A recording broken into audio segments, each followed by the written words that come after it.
Yo, yo, yo, and away we go. Hello, everybody, and welcome to the Wednesday night edition of the AEW Dynamite Sidecast. I am your host, Mike the Ref, as always, thanking you all for being here tonight.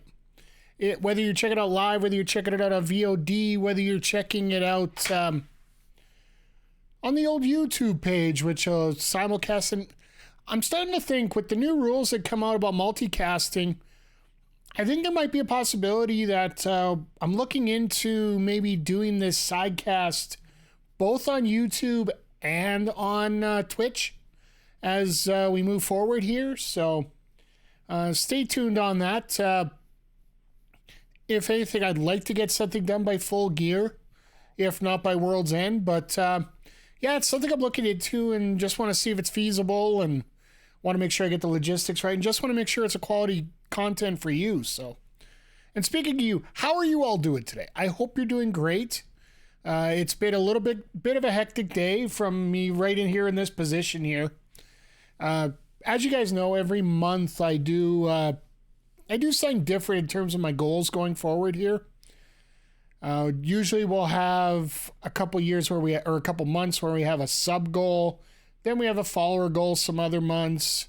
Like last month, we had a follower goal of 500. We just came up short, but a lot higher than I expected. And then in December, we're going to have a sub goal once again because Twitch just announced that they're doing another September promotion where subs are going to be on sale once again. But yeah, every November, I do a fundraiser month. So once again, for the third year in a row, the month of November, I will be raising money for jack.org. It is an organization that provides youth and young adults with the tools and capabilities to check out depression, learn the symptoms of it, suicidal thoughts, and also help people with coping mechanisms, not only to help themselves, but to help others that they see having these problems. And that's where the whole Be Part of the Solution campaign always started. As you can see, this lovely shirt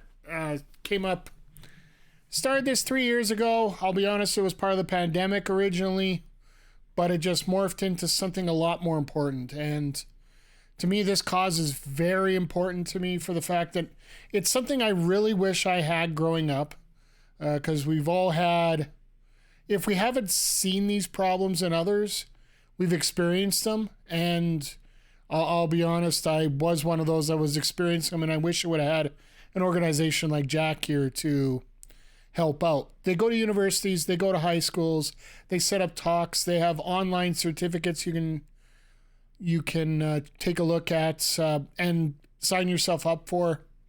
There is a link in one of my panels on Twitch. I will try to get the link in the description for our YouTube channel. And if you want as well, check out the QR code just in the bottom here of the desk here. And it will send you to my donation page. Explain a little bit about the campaign. Has a link to jack.org on there, and as well will give you the opportunity to participate and help out. And speaking of helping out, I want to give a big shout out to Walker Pipe Guy. Didn't even think twice about it. Just boom, here's $100. Second I brought it up. As you can see, the bar is filled. We do have a goal of $1,000. I will raise it once we reach it. As for what I plan to do when we hit the goal, we'll see. I don't know if anything's going to top that dance stream that I did last year on New Year's Day for it, but we'll see what we can come up with here. And yeah, in the meantime, make sure you get your donations in and make sure you help out. So, but tonight's going to be a very interesting night, Diamond. Let me just switch gears right away here. We're here for some wrestling, and yeah, tonight's Dynamite's going to be rather interesting. And you sort of have to play your conspiracy theory hats because, in a way, I love how Tony Khan shut down a lot of the predictions that he had for MJF's partners. Because I know we even talked about it here on chat last week, that MJF has to come up with 3 tag partners to take on the Bullet Club to gain possession of his championship. Which to me still boggles my mind, but that's beside the point here. But one thing we talked about here is the fact, is it going to be Omega and the Bucks? Well, Tony Khan sort of threw a wrench into that right away here with the ROH six-man tag titles being defended with the Hung Bucks taking on the former champions, the Gates of Agony and Brian Cage. That's going to be going on tonight here. They just announced it maybe a couple hours ago. So essentially you're thinking the Bucks aren't going to run twice, so they're out of that. And then,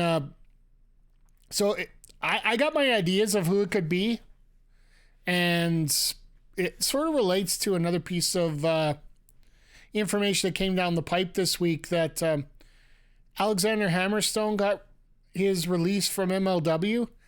He might have got the call from AEW. And Richard Holliday's a free agent.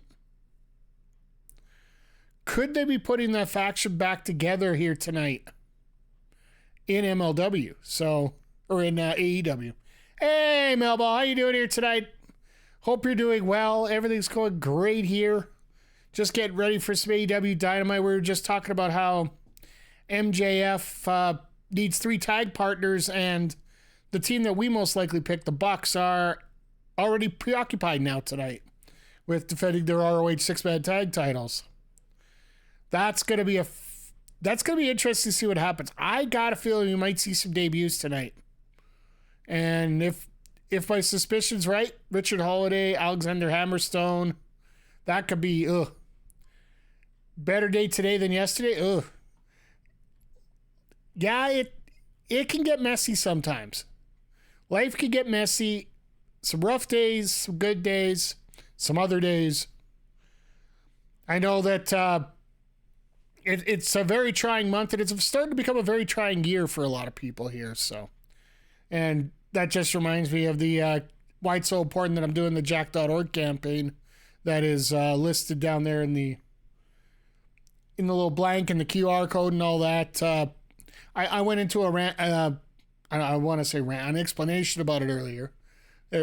Everybody, when I get really passionate, I call it a rant. So I just keep ranting about stuff. But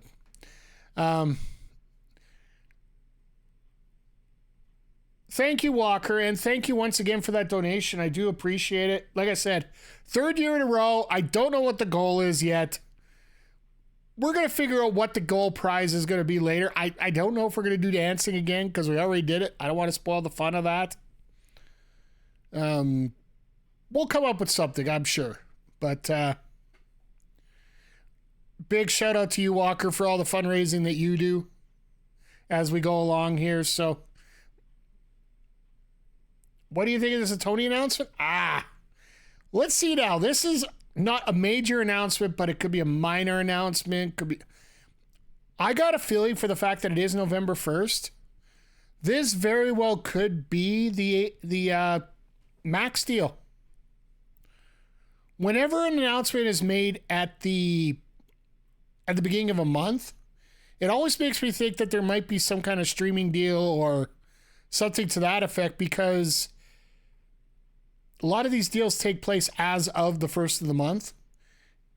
Maybe it's just a coincidence that today is November 1st, but I digress.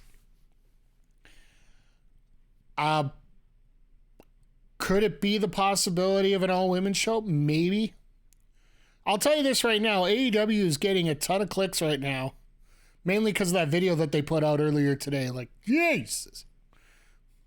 I'll guarantee you there's been about 4 or 5 clicks per person as they seen that one come up. If it's the Max deal, it's going to be great because, well, as much as I appreciate paying the $50 per pay-per-view to watch it, if I could get a streaming service, and for people that are asking, Max and I believe Crave is the equivalent in Canada, so there might be a possibility of that happening here. Oh, one other thing that came out. Maybe this will be the announcement. Who knows? AEW Games just announced that they had an upgrade. They just did a big patch to their game. So could it be a possibility that the big announcement is that the Acclaimed are going to be now in AEW Fight Forever. That would be the ultimate. I'll guarantee you that. Oh, they aren't starting with the hard open here. But they're probably they're starting with the explanation about what's going on. So one of the big matches here tonight is Orange Cassidy taking on Claudio for the International Championship, if you didn't see it.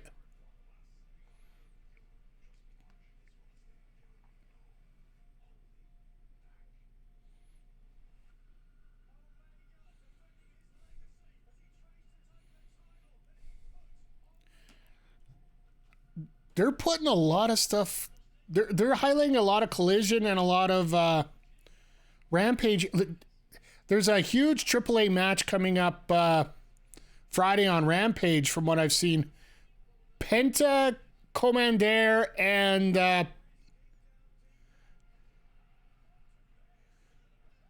Vikingo for the trios, or for the AAA championship. So that's going to be an absolutely insane match. Mr. Zodiac, how are you doing? Ahoy, hoy.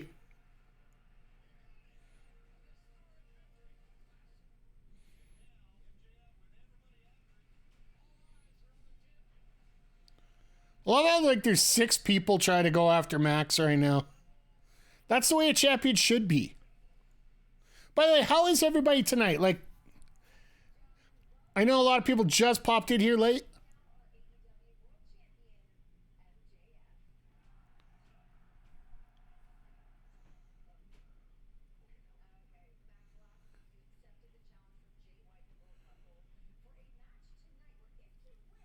Nice.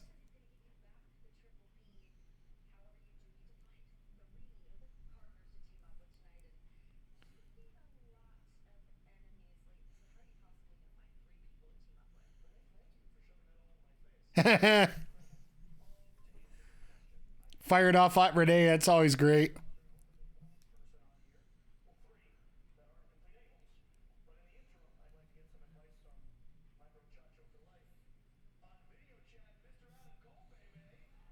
Oh, so that's why he can't stream today, is because he's on video chat doing this recording earlier. Editing tired, fighting sugar all around the house, though. God bless All Hallows Eve. Yeah, like.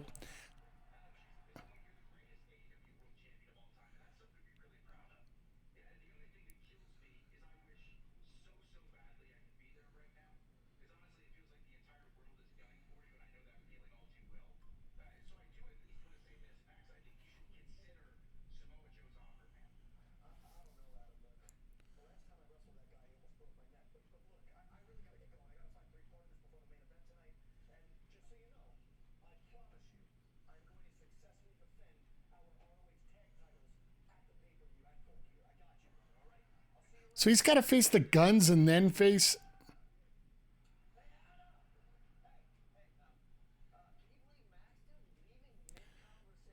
That beard, yeah, it's got some growth on it.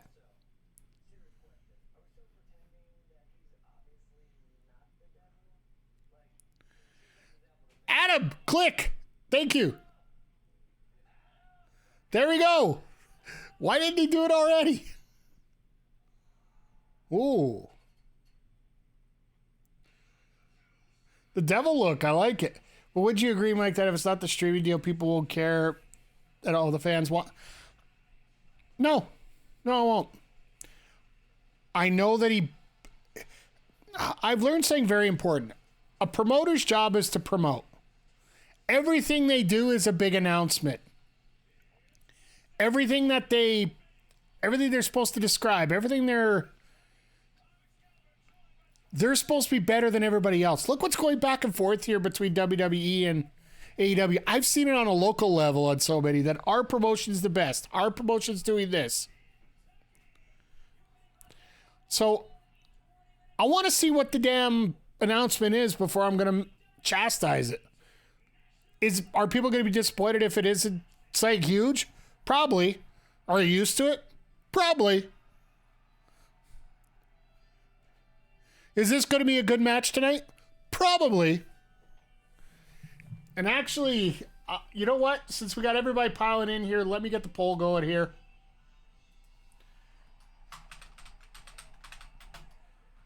I'll try and get a quieter keyboard soon here. I'm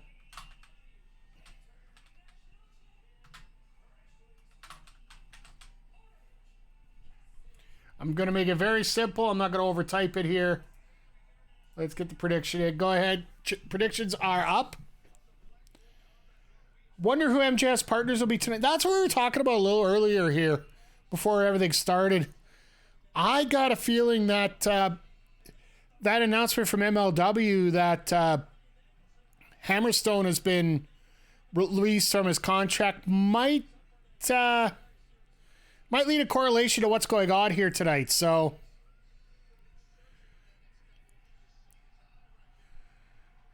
I think that could be him. It could be Richard Holiday.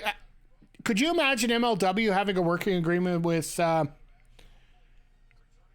ye old AEW here? And I think that would be a huge coup because with MLW now constantly having to deal with WWE, it's nice to have some backup, right? Look at that shirt! Look at that damn shirt!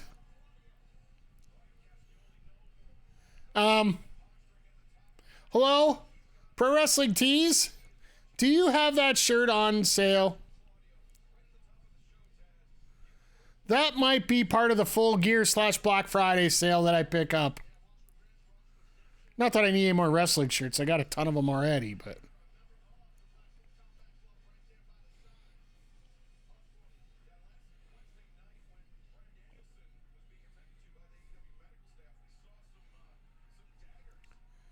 Oh, this is going to be fun. Like, I think the eventual story of this is Cassidy wants Mox in a rematch, but... Yeah, be violent. But a Be a Violent Bunny, I think, you know, that's gonna sell a few shirts, guaranteed.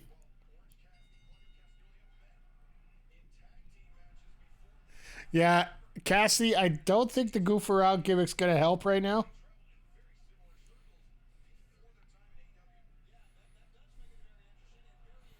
And a good old-fashioned one-handed power bomb. That, you know, it's amazing how strong Claudio is. I believe scary strength is what it should be called here.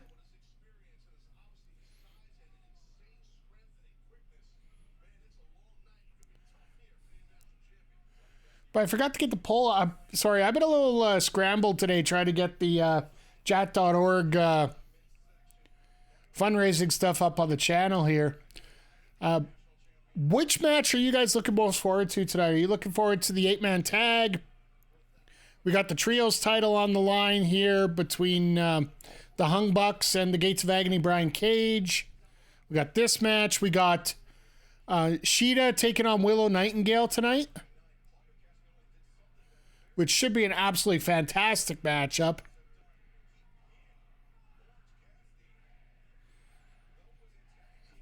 As we wonder if Willow's going to be doing the full change as well. That was funny. Claudio's used to the 10 shots. All of a sudden, he does the neck cramp, and next thing you know, he's gone. Next level again.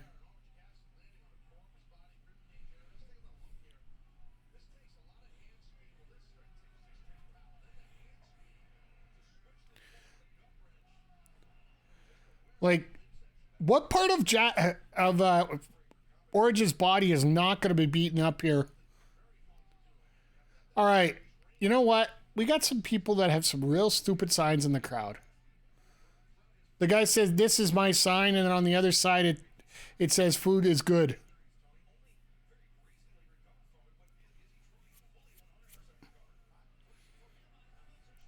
So I wonder what this important announcement is tonight. That's the thing that... Like, Jay Quick, I know you were talking about it, but I really do wonder, like, it is the beginning of... Tony's not hyping this up. Jericho and Omega versus 2.0. That will be interesting.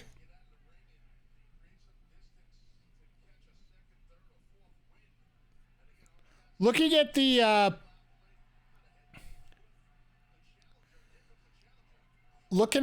silhouettes there, it looks like Joe is one of those silhouettes, like the middle one. But I don't know about the other two.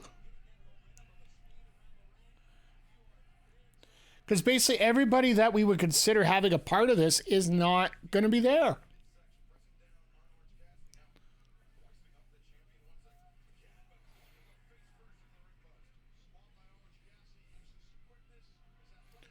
Coming off the ropes. Very nice shot there.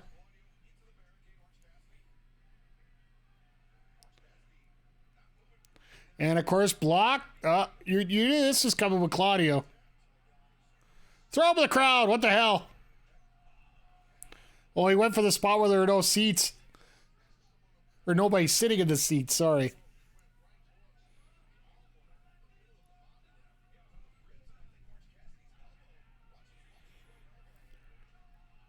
And you gotta love the mocking as we go along here.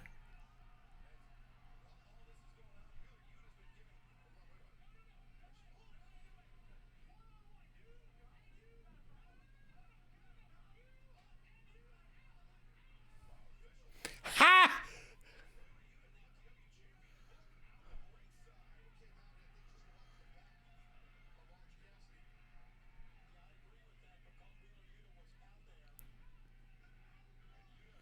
So, Yuta doesn't actually do anything, but just to prevent headaches, they get rid of him?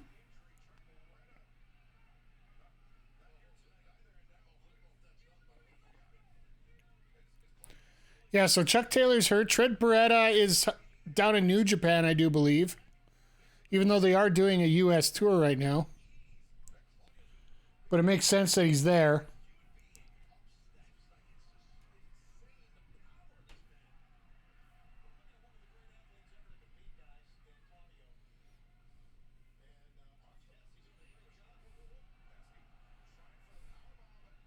Claudio just shakes his head. Nope, we ain't doing that today. What the? Oh my God.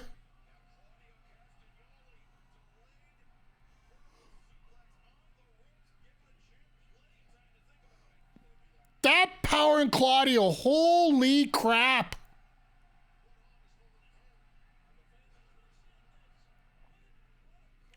Are you kidding me? And then you got that one girl, they're just absolutely getting into a panic over it right now. Hey, they got the picture volume down properly now. That's great. But yeah, Claudio, like, we knew he was powerful, but I don't know if he's ever done that move before.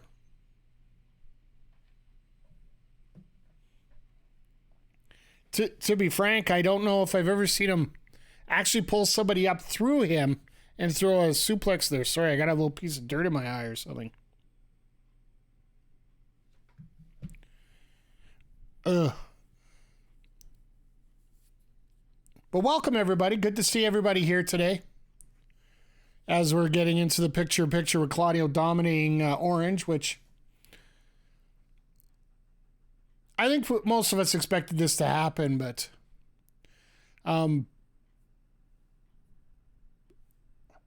in terms of I still get floored by that big announcement. It's almost to the point where we're sort of conditioned not to make a big deal out of it because, well, we don't think that anything's going to happen, but then all of a sudden they're going to pull some big announcement out of their rear end that nobody's going to expect here.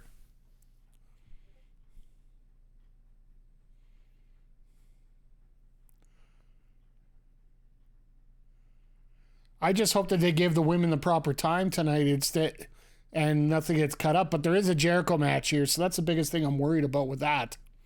Because there is a possibility that every Jericho match, they have a tendency to go long.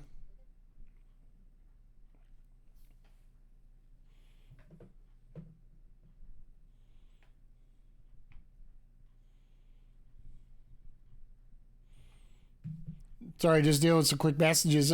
Always on your phone when I'm on these streams. I try to work on getting a little bit more social as we go. Just try to be a little more interactive. I'm trying to get a little bit more into it. I've just been. It's funny. Everybody's when it comes to stress, it's always good to be a little bit over. Sorry, just had a little click glitch on my my Twitch there for a second, so I just wanted to check SAG there. All right, we're getting back to the regular picture now. Of course not. Damn it, I anticipate early. So what do you guys think about the build over to Full Gear here?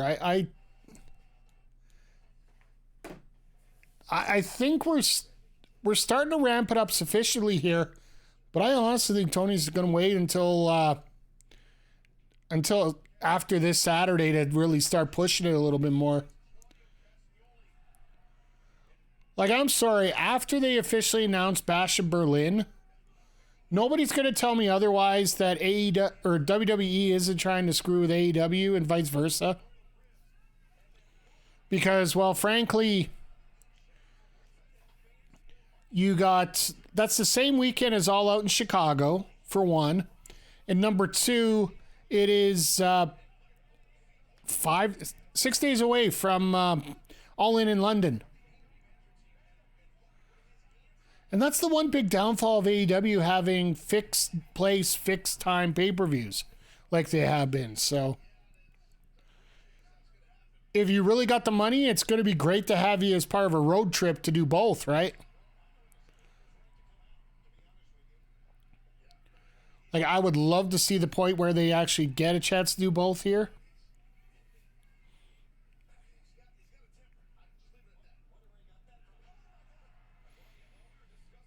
That's okay. Is Cassidy actually going to go for a count out here?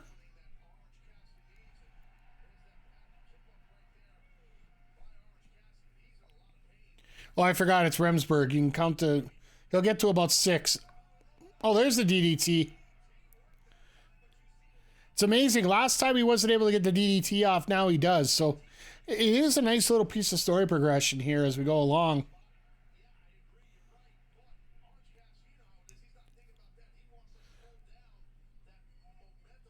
So Hammerstone put up a drawing in Twitter of the Dynasty. That's exactly what I was thinking.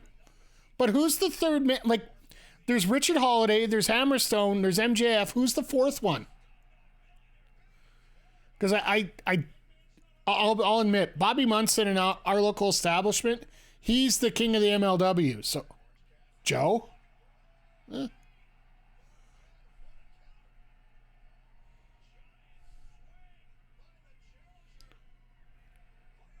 never knew Joe was part of the Dynasty. But that would make a lot of sense if he was going to be there.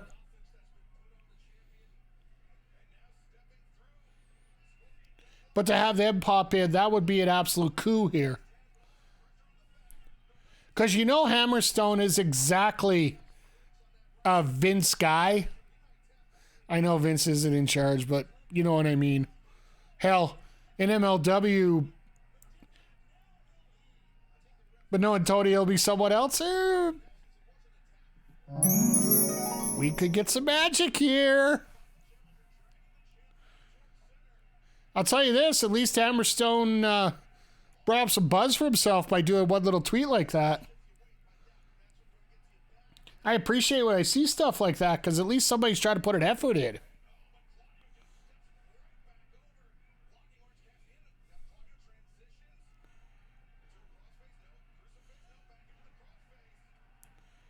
Oh, that was smart by oh God.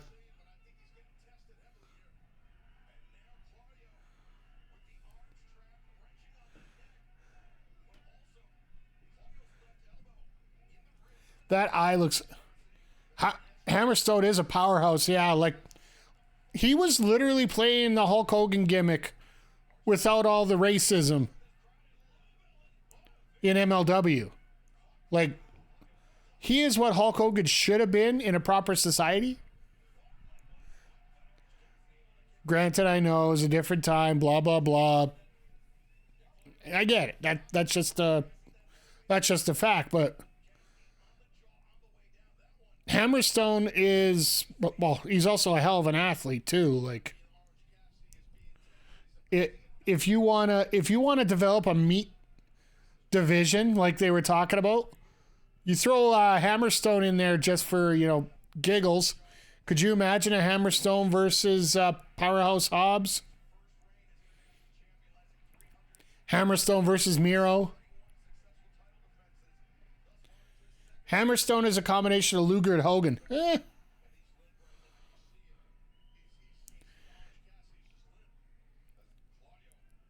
And all the best parts. That's the best part of that. My God. Reversal after reversal after reversal. Oh my God. A giant swing sleeper. Like, this has got to be it.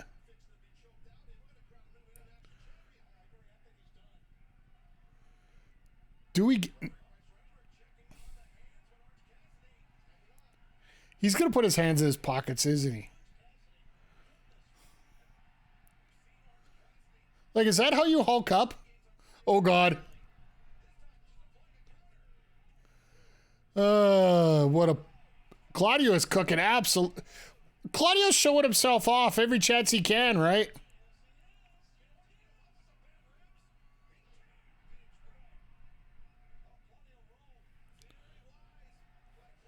And Claudio's got the experience, rolls right to the outside. But no, every time Claudio gets a chance on TV, he shows off. He does have enough of a personality, I think, where he could be a top star in any promotion. I understand where Vince came up and said, when you get a little too fired up, a lot of people don't understand the gimmick well enough to... there's that tipping point where you get yourself... You try and push yourself too over and then you just lose it. Just one time I want Chris Hero to unite with Claudio. Hey, what is it, the 16th? Next Saturday.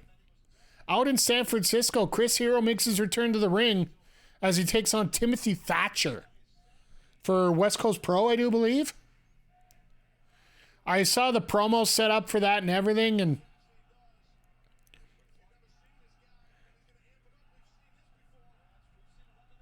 it's...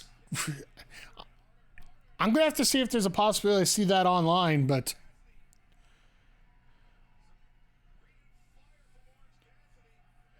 Claudio just fits the BCC. Like, it makes so much sense for everybody that's in the club right now. And the only thing that sucks is the fact... Here comes the slum dog.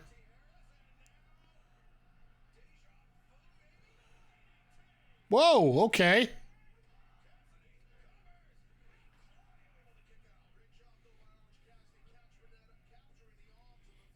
I love how Taz brings up the little details of Orange isn't exactly the greatest wrestler in the world, but he does have some smarts with him with stuff. So the only thing who's the leader is it Mox. You know what? There's a possibility you don't need a leader officially. But if you had to pick one,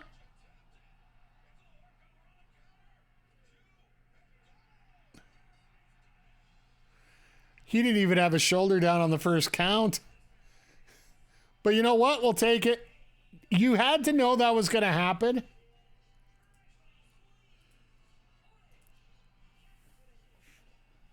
Well, at least one person did. So,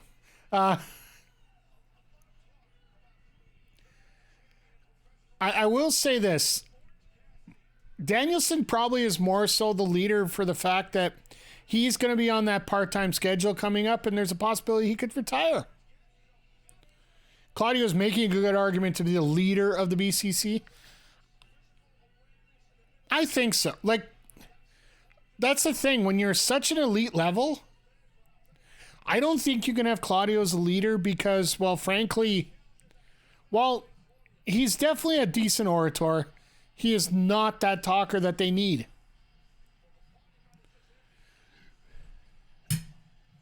And I think Moxley could be a lot, well,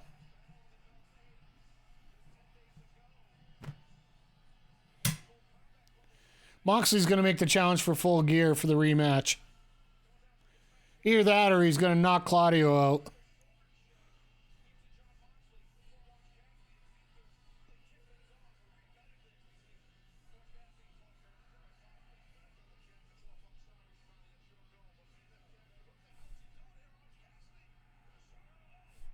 And Claudio ain't even looking. What the hell is this?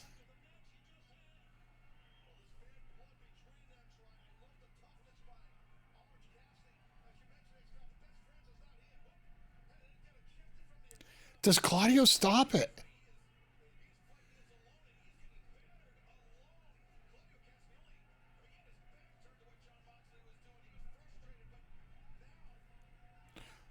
Could this be a break? Could this be a stoppage? Oh no, they're...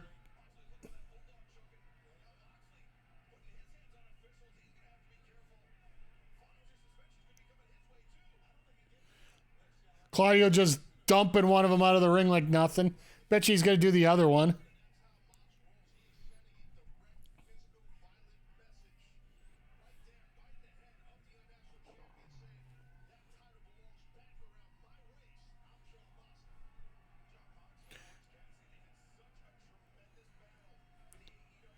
Oh my.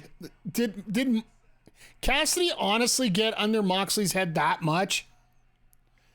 Mr. McGee, how are you tonight, sir?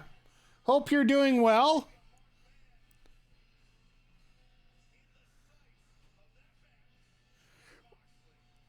How is everybody tonight? We're one match in. Whole bunch of people just popped in here. I'm doing good. It's been a bit of a crazy day here getting things set up. First of the month. New programs coming up.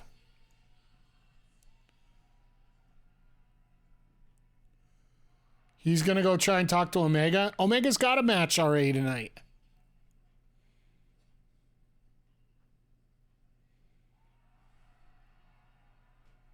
Uh-oh.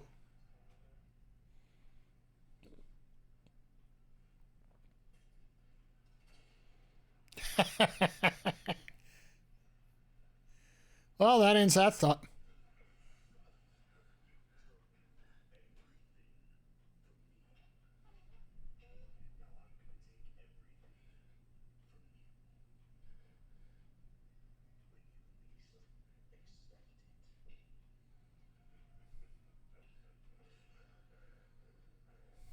All right. He has the list. Oh,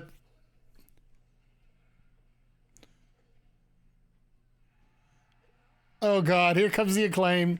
Are they actually going to do this?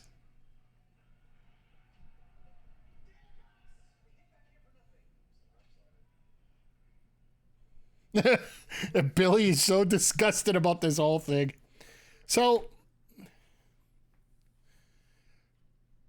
once again, everybody that just popped in here, I want your opinions. Who's Max's partner's going to be?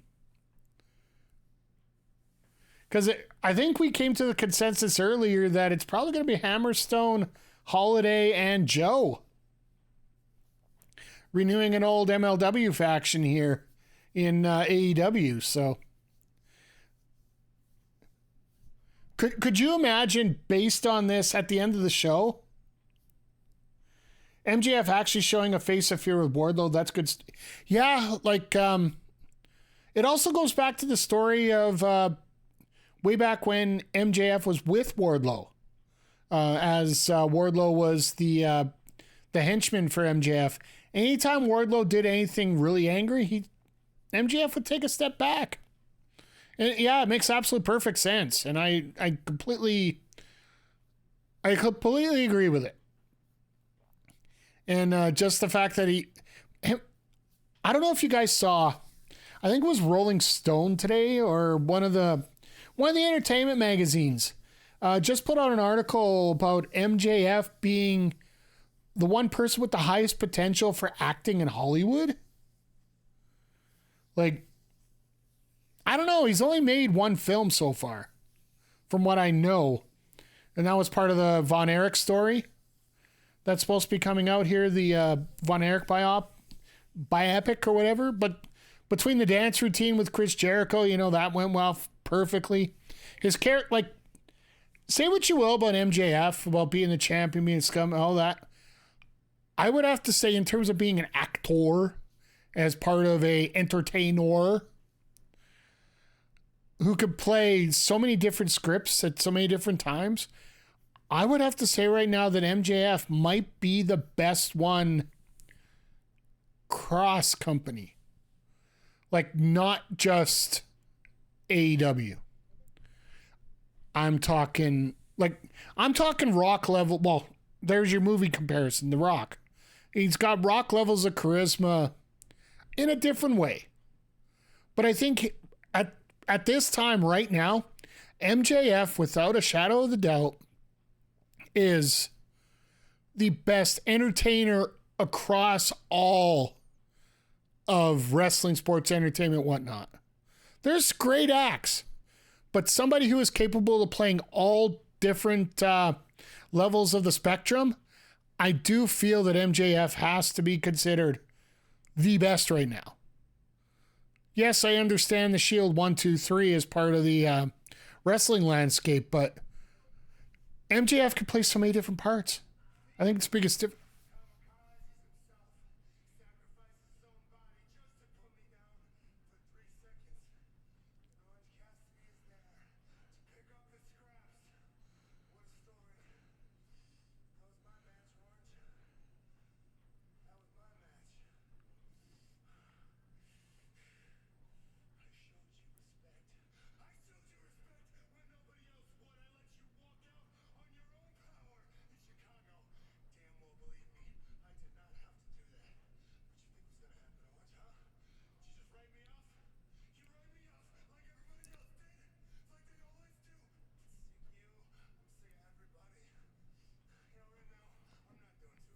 Wow.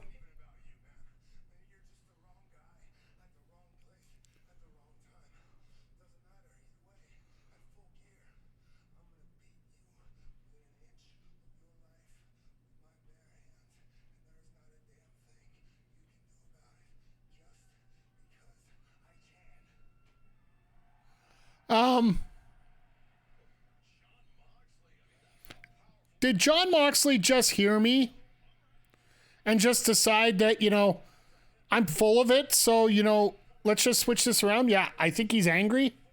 I think that's the politest way of putting it. It is just, yeah, like, Moxley he has a gear. I'm only going to say this very quickly. We can talk about it during the main event.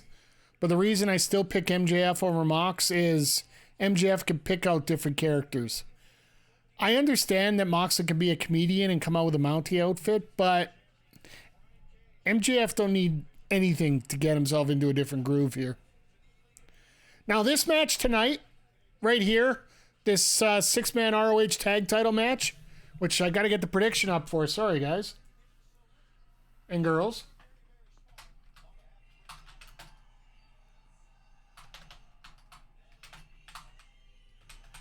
This one was actually brought out on X, whatever, Twitter. Was it just a couple hours ago?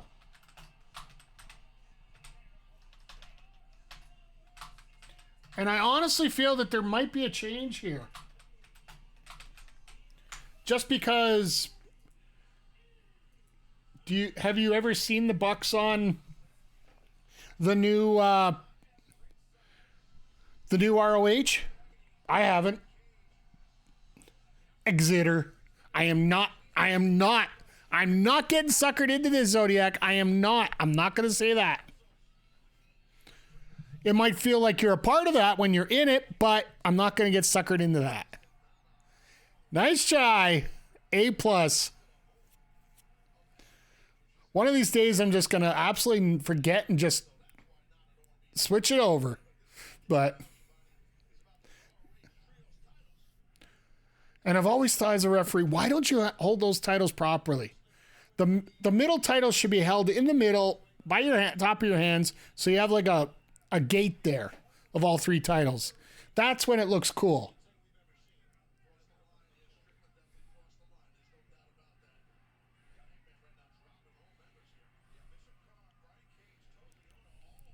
So I have to ask you, Chad, I know some of you weren't here last week, but I want to get your thoughts. Like, they're just talking about it here. What did you think of last week's home invasion angle with Swerve Strickland? I'm not a big fan of him to begin with, but I do feel that if you're going to do it, that one was probably the most emotional one that you could have done without anybody there. There were some references to some people might be there, but nobody... there might be a possibility nobody was actually there at that time.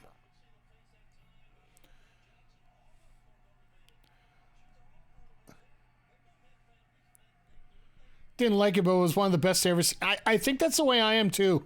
Like, I'm never a fan of these home invasion ones here.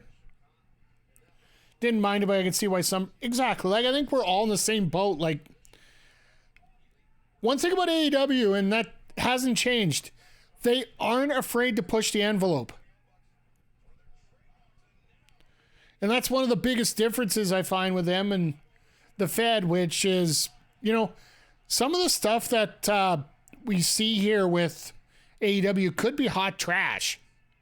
But at least they're willing to try it. Like, I'm not going to be delusional and say that everything that AEW does is great. Hell, look at the women's division. It's like everything's booked horribly on that except for the wrestling itself.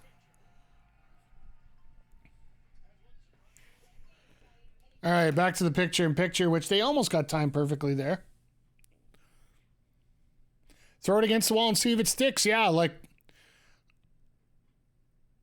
even last week when they were having the Juice Robinson and the roll of quarters.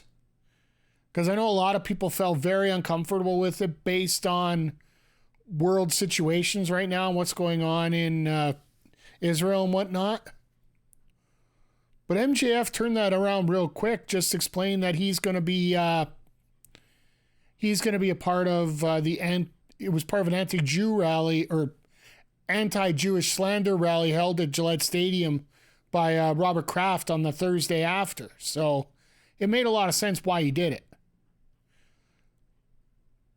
If you don't check social media, then a lot of people don't realize that. But hey, KJ, how are you doing tonight? Hope life is treating you well. And I hope you are still reveling in your victory in Mario Kart.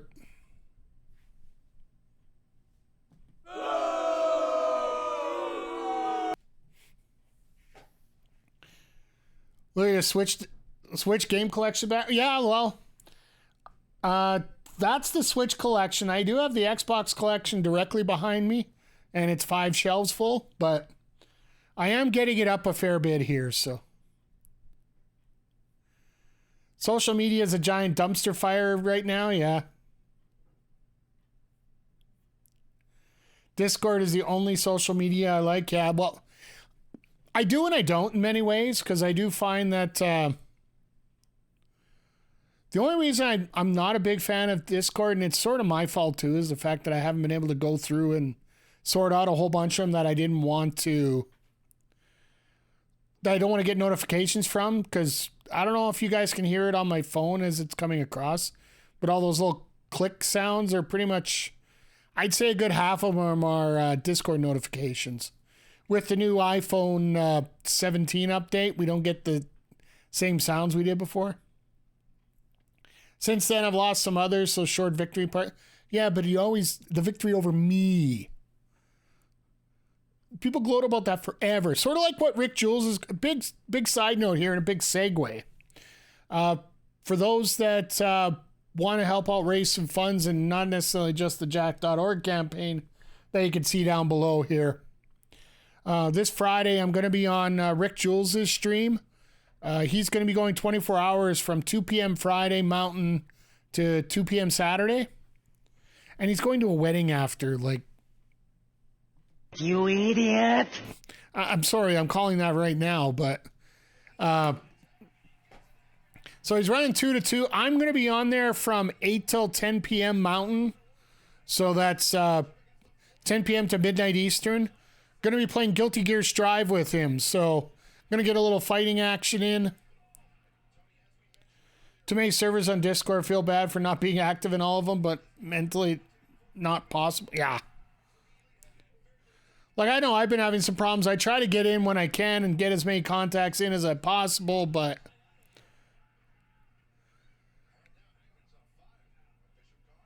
Jesus.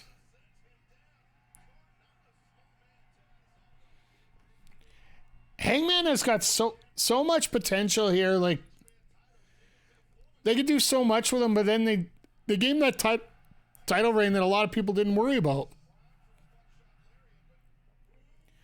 Between life and work, I don't even have time for me. Ha!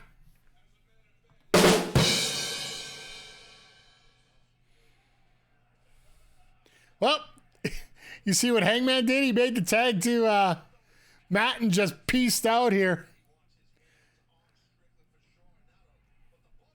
That's hilarious. Oh, it's to Nick. Sorry, not Matt.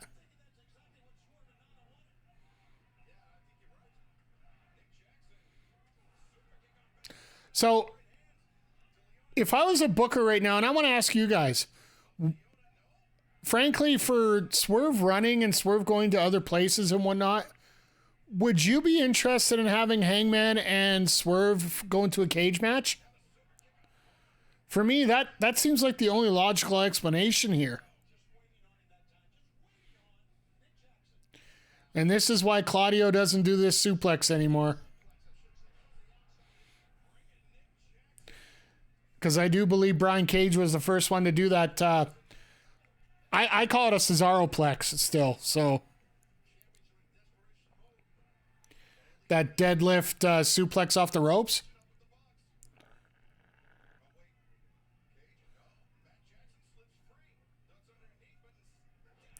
Jesus! Oh yeah, this is a title change. This actually makes a lot of sense too.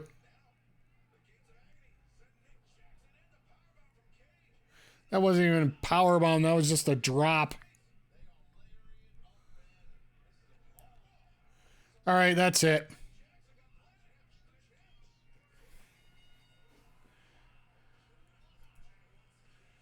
All right, somebody got their points back.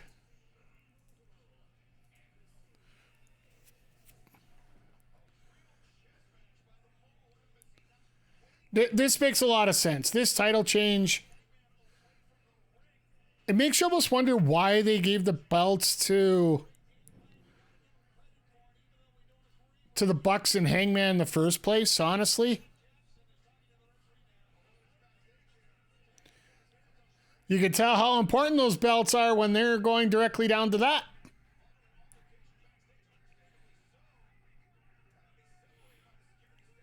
We're not going to celebrate the title victory. We're just going to...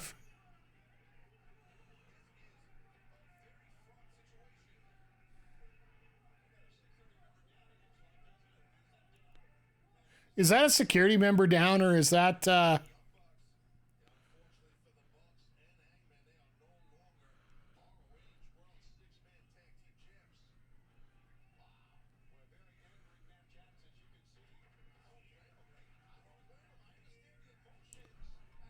What are they doing? What the hell is he doing?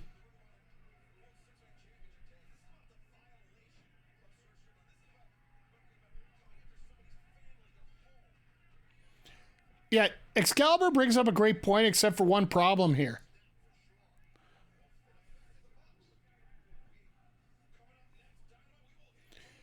when you're talking about more about this angle with Cage or Page, sorry. You're talking about this angle with Adam Page. We got Page and Cage in the same match once again, so it gets a little confusing. But you're talking about this singles feud more than you're worried about the tag team? Like, what's up for the Bucks now? They don't want to go for the ROH tag titles because that's MJF's turf. And then do you go for the AEW ones? I don't know if you want to put them with Big Bill and Starks right now. It's almost as if the Bucks really have nothing to do right now, and it just seems that it's a weird situation to say the least here. Be interesting to see where their storyline goes, because you know they're going to be on Full Gear. Because if it's in LA, you put them in. That could be for the best for AEW. Yeah, like I'd like to see the Bucks get into something, but right now they've run the gauntlet of everybody. And to me, it just feels that what match would you put in there to make it fresh?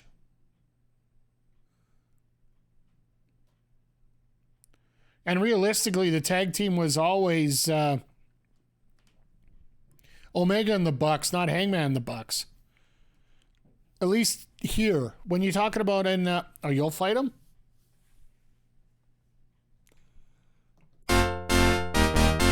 I want to rally for this to happen here now, guys. Somebody get on these social medias and get McGee to get part of a tag team to take on the Bucks.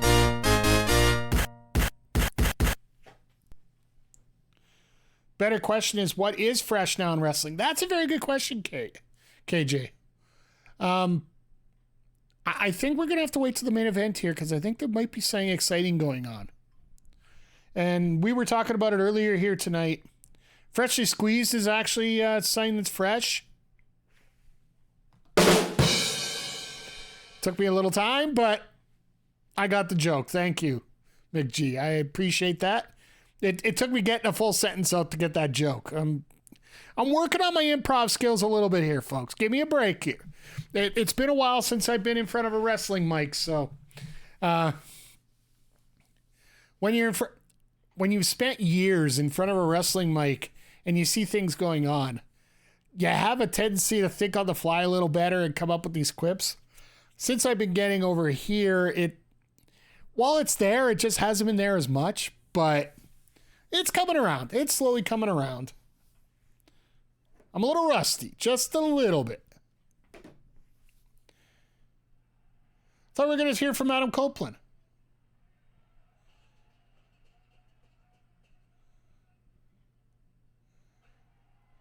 Is he actually going to talk to Darby?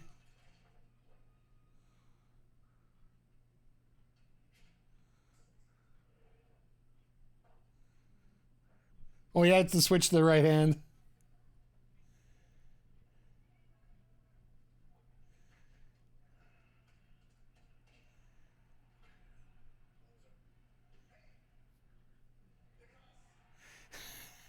Oh, this is going to be a running gag all night.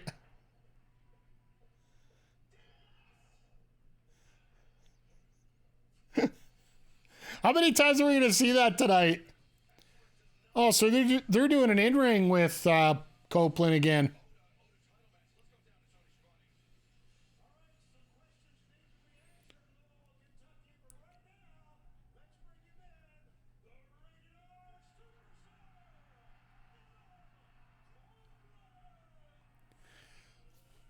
Okay. One thing I want to see. They need to hire Tony Chimmel for one night. Bring him out at Full Gear. Because I need to hear it. The Rated R Superstar. Yes, I know that was horrible, and I'm sorry for your microphones, people. We need to hear it for one night. Just one night. I don't ask for much. Just one night. Just one night.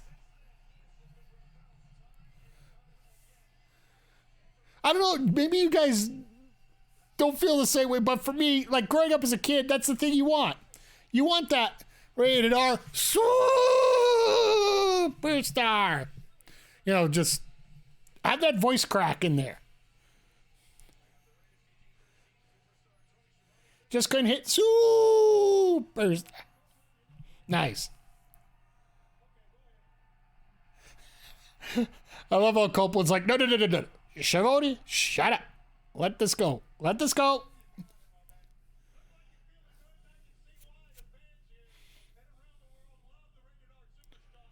So if you weren't around last week, Copeland was challenged by Sting to join him and Darby to take on the Christian Coalition now.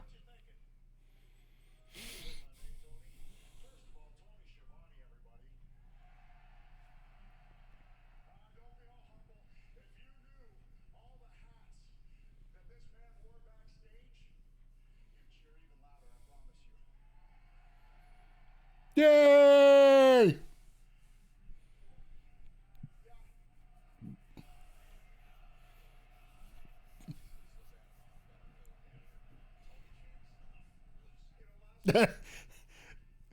Taz getting upset with the Tony chants. That's great.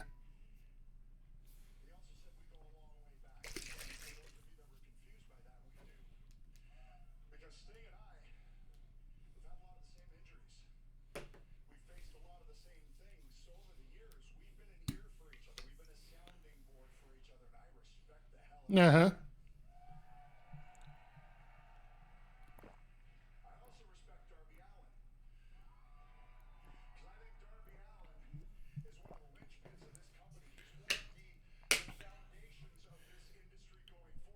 But he's Emo Boy. Thought that was his new name. When the champ crowns you a new name, you're that name, aren't you?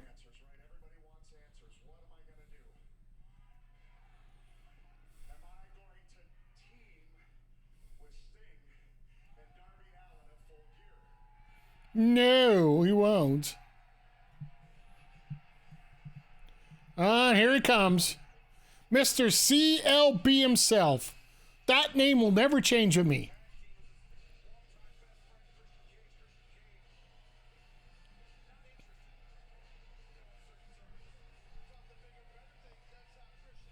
Is he going to verbally just challenge him? Christian be my daddy? Ugh.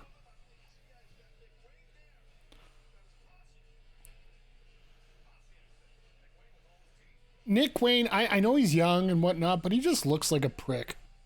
With all due respect. He just looks perfect for this role right now. With that jaw like that. He almost does look like Christian's kid in a way.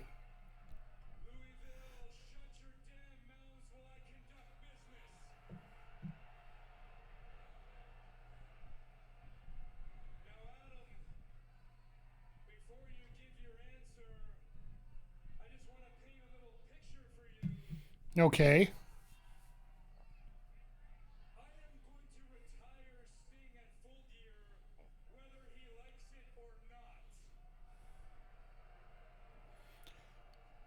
I got some thoughts here, but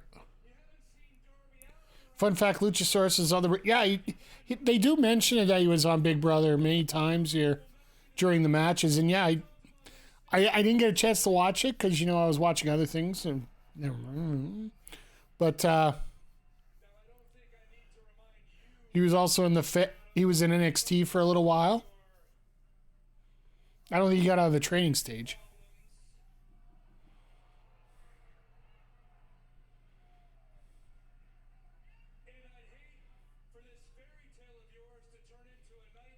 Okay.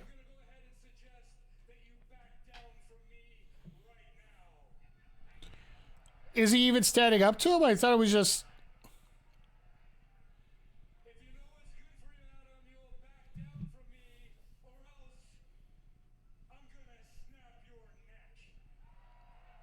Wow.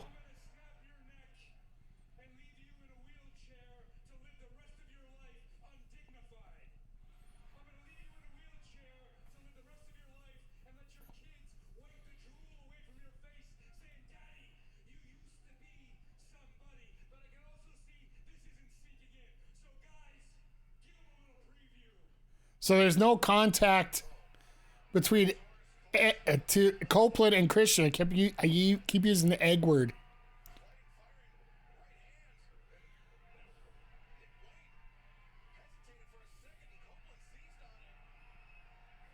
Oh, that's where.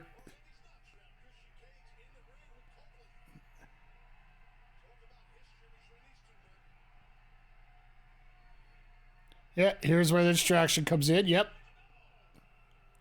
The Northern Lariat.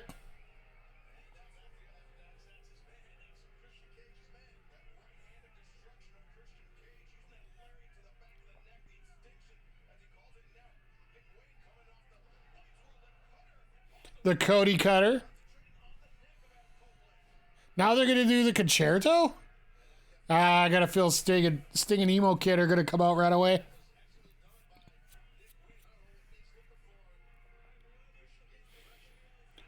I can't see Copeland being caught in this.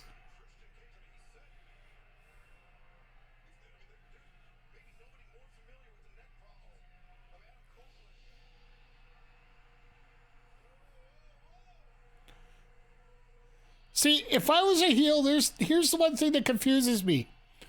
Why the hell wouldn't I just do it while he's coming down to the ring? It's like you're playing video games. The boss is going to do whatever he wants to do while...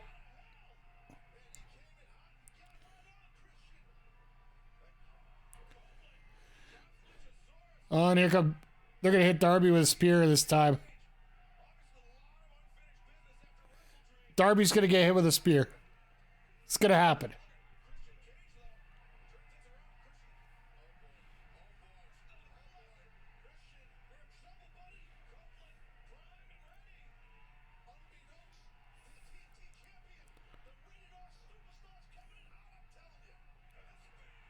Wow! I actually didn't think they were going to touch.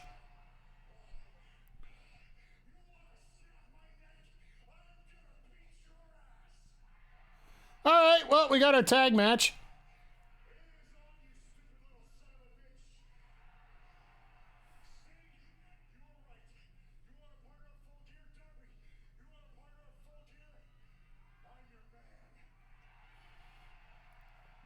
I still love how Sting's wearing that fridge jacket or whatever it is.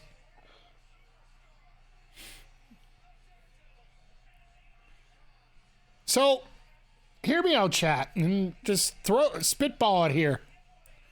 What's the possibility of Copeland turning on Sting and Darby at Full Gear? That's my thought. If he wants to tag with Christian, that's how you do it. And then at Revolution, you get E and C taking out Sting and Darby for the last match. As long as they keep Ric Flair out of it, I am more than happy with that. Because, yeah, you notice Ric Flair ain't here tonight. Ric Flair apparently has been signed through March of 2024. All right. Let's go. Top of the hour.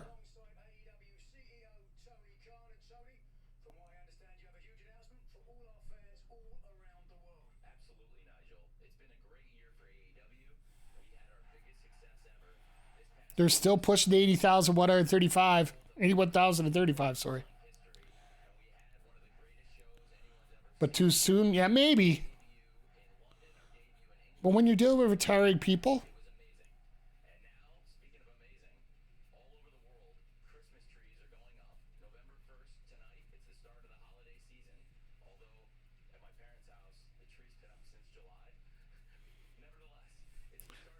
cheap joke.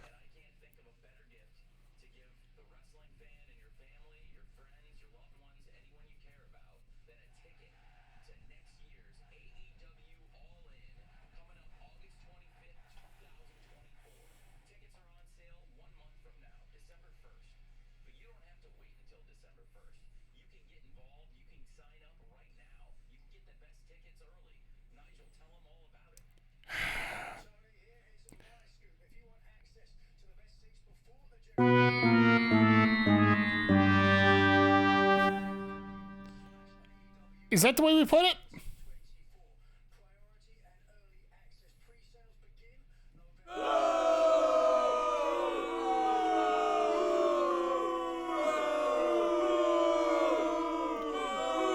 I don't know if I can explain it any better here.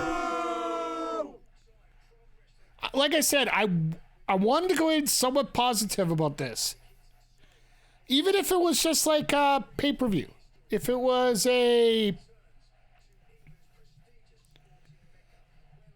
anything.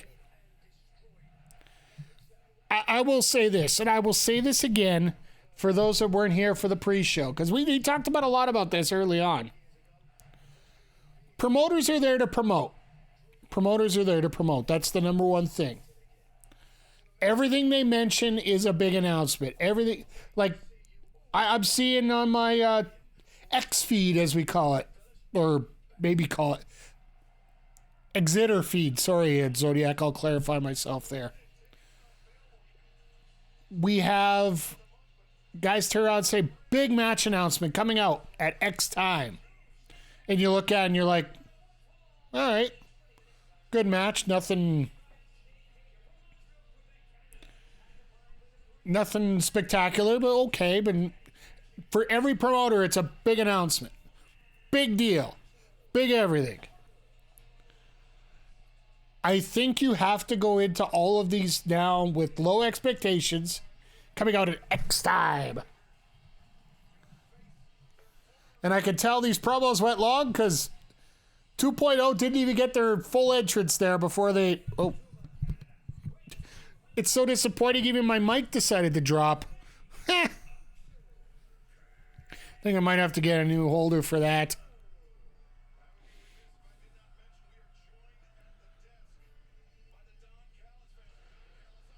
Oh, great. Don Callis family on commentary. This should be just peachy, but... Every promoter's going to say that their announcement's huge. I just think from now on, everybody just got to come in with low expectations.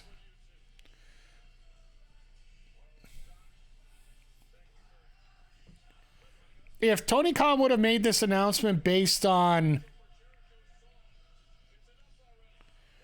If he would have said a big announcement about All In next year...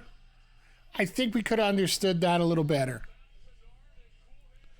But just saying it was a big announcement in general, there's levels to this stuff.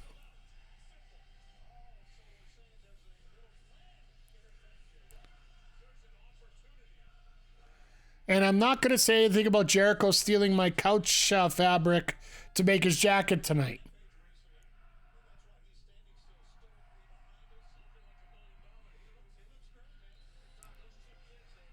I think Jericho was expecting only a bit of his theme to go off and then have Omega come out.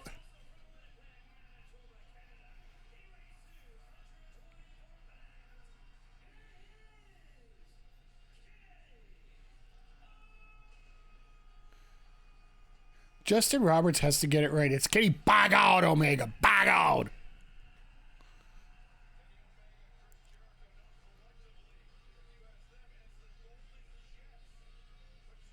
The Golden Jets. I can get behind that. Mainly because people will actually go out and find out why. Shout out to the Winnipeg Jets for actually winning a few games this year.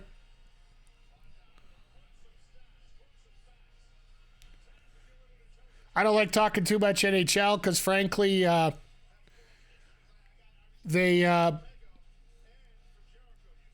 you get caught hiding a sexual assault charge and you get a fine and get the first overall pick of a generational player.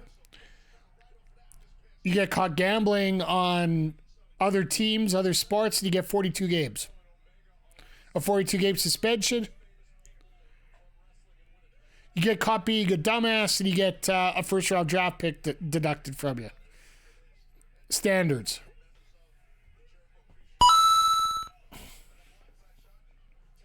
Yeah, that one's yeah.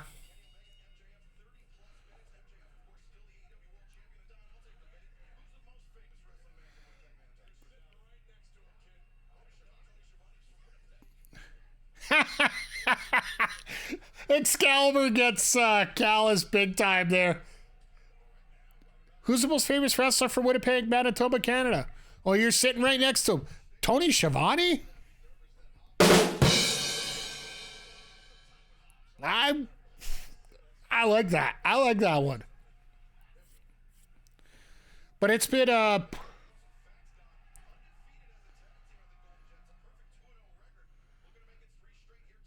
they're talking about it being such a huge record here, being 2-0. Like, come on, guys. Sorry I didn't get the prediction up in time, guys. I know we're probably going to get picture-in-picture and all that, but still, it's like we're not going to get a whole lot of time out of this match. I think we all pretty much know who's going to win it. They got to be setting something up for Full Gear once again. But gotta admit, it has been a good time tonight. Everything's been rolling through. Once again, everybody, I want to thank each and every one of you for stopping by here. I appreciate it. Chat's been lively tonight, which makes my job a whole lot easier around here. We've had plenty of jokes, plenty of laughs, some interesting talk. Tony Schiavone's going to win it. He's going to win it. He's going to win it. I hope so. The greatest wrestler for Winnipeg, I would love it.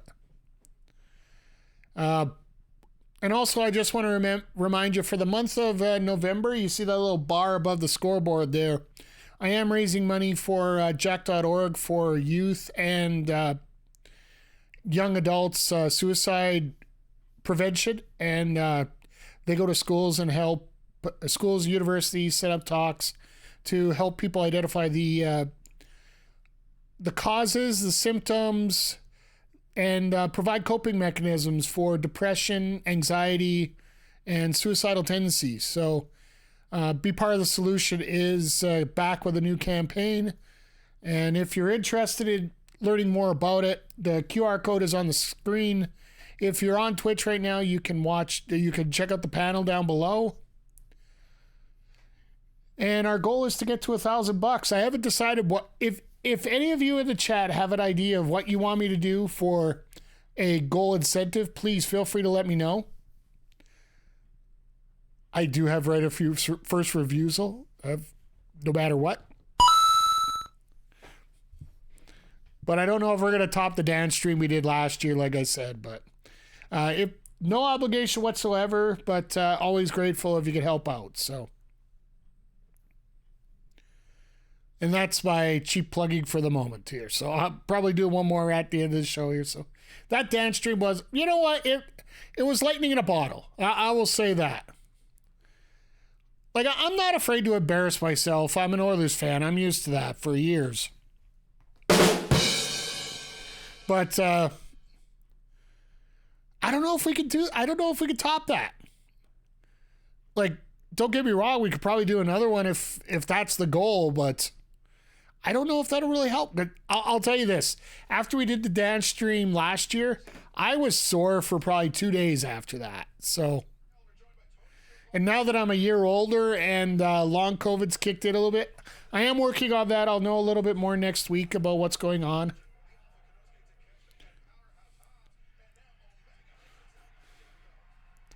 So that just looked like Omega hit the taunt, and then he had to stay in the taunt until it was done, and then he decided to make the tag. That was interesting.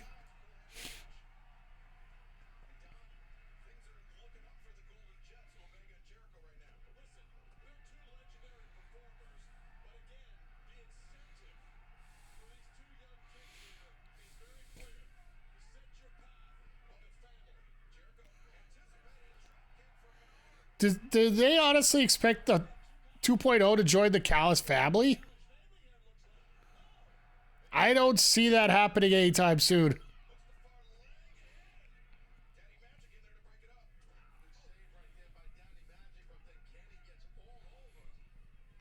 I like the new graphic on the bottom there for AEW Ticks.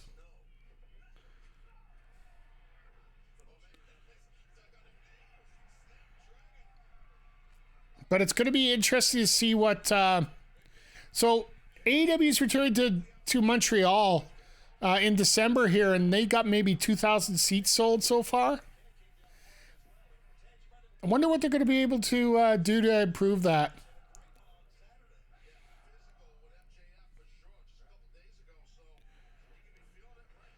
One thing I will say is what the big announcement was actually the Tix graphic. I could live with that. But I really do hope that in the upcoming years, like I know there's some places like Edmonton where you don't really need to worry about it. But a lot of the venues that they get to before, like get to on a more regular basis, I hope that they find the smaller venues and just fill them up.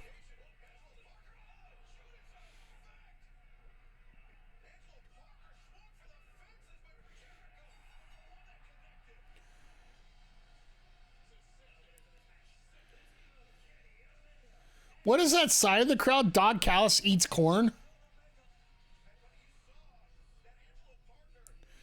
Kyle Fletcher looks pretty good in that suit, though. I'll say that. Food is great.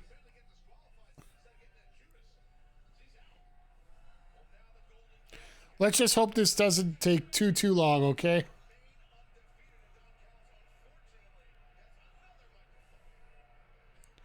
Would it hurt Callis to buy Takeshita a shirt, though?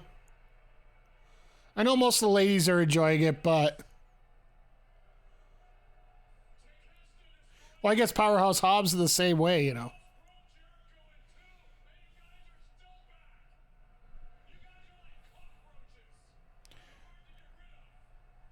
Omega okay, ended weird. Ah!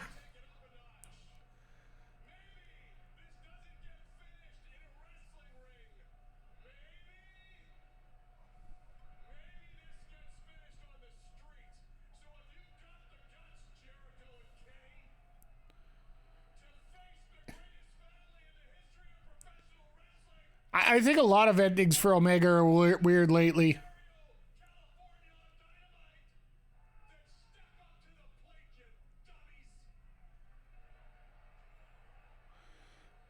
Wow.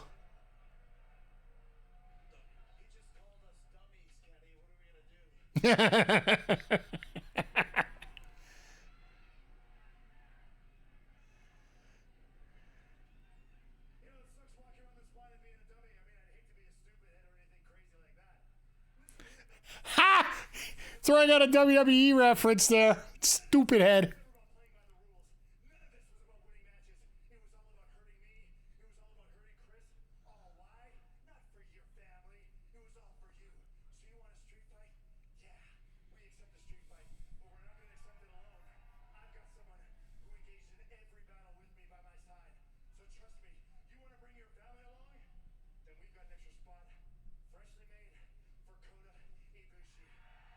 So they're announcing Ibushi coming back.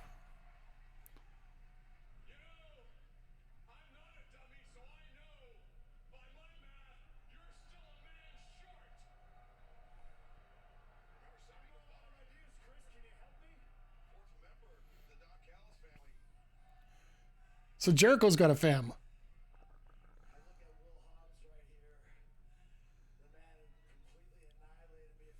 A street fight in Ontario, California.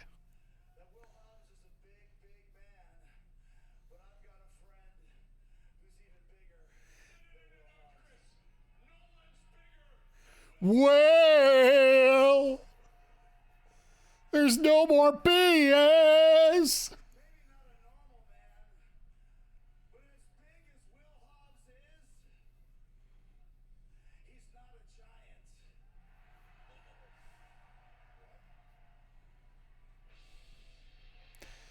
He's back! And I believe all the surgeries are done.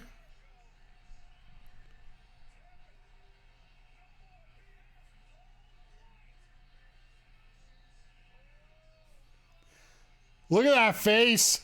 Look at that face.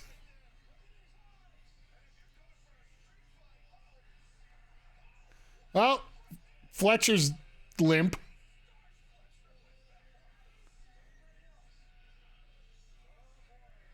So how many flips do we get of I miss AEW when this would be the time they would team with the pizza cutter dude with Nick Gage. 2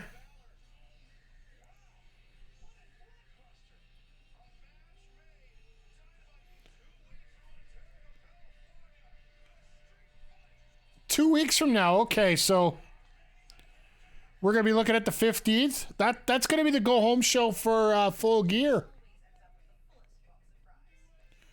Which actually, that makes a lot of sense. You do that as your makeup match going into a pay-per-view. You want to get people hyped up about your product. You do a little crazy thing. You bring in a couple alumni with Kota Ibushi out of New Japan and Mr. No BS Paul White. Keep forgetting that Paul White is younger. Absolutely, he's younger. Because I think White started 5 or 10 years later. Like, I'll take a look right now. How old?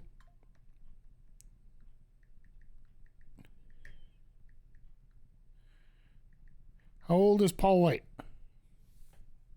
51. So he is actually younger than Jericho.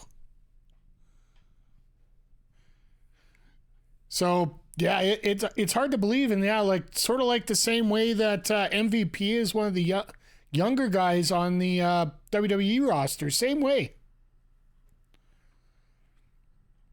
And I just hope that White's in decent shape. You know he's not going to wrestle all the time.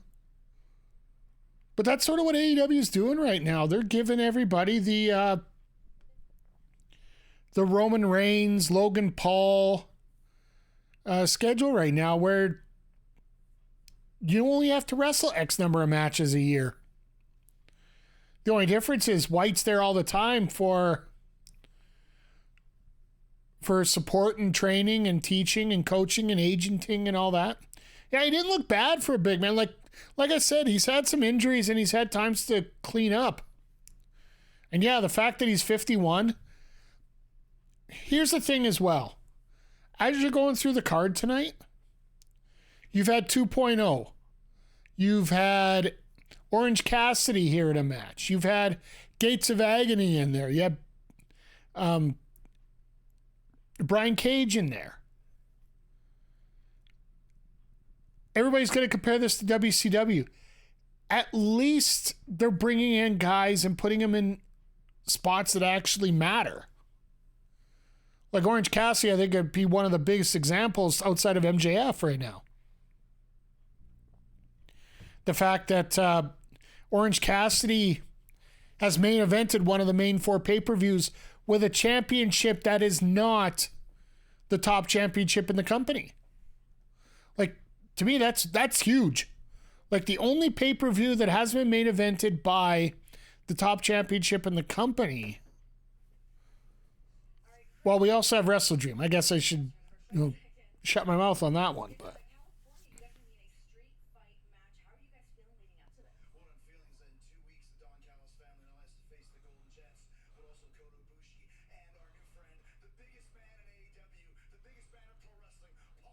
And the Bucks are like, why the hell didn't you want us at home?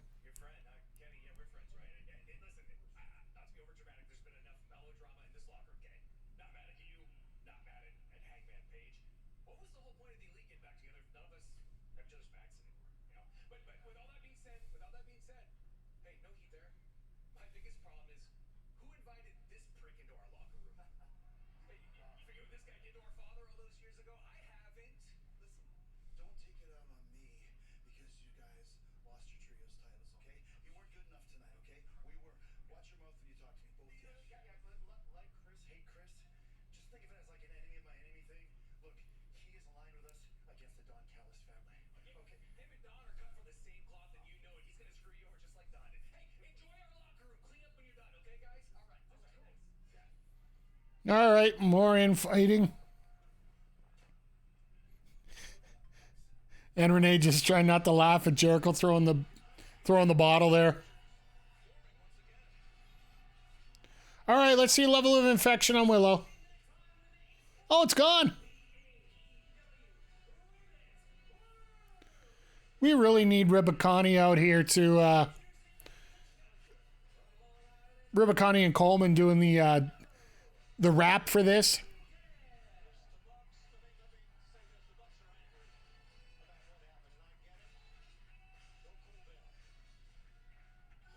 Shivani with a little bit of a statement there.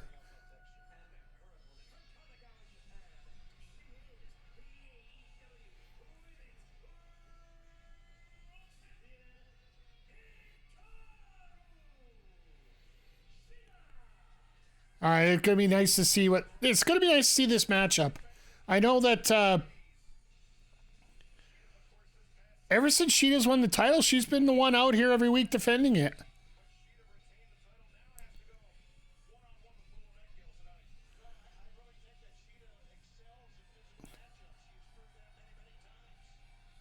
Did you guys get a chance to see her Ada Wong outfit from Saturday?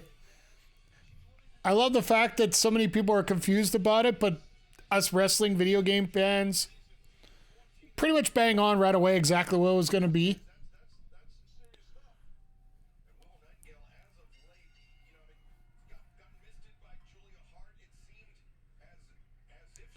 Willow is Ring of Honor, so it makes sense to shake the hand right away.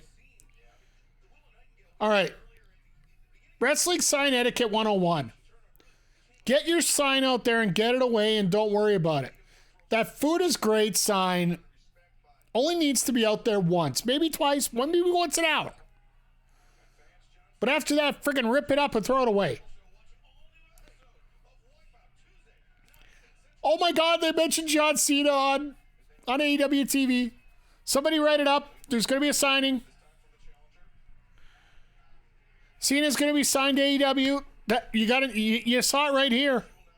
Like, let's, some dirt sheet is writing that up right now and waiting to, getting ready to post that right away. John Cena AEW confirmed.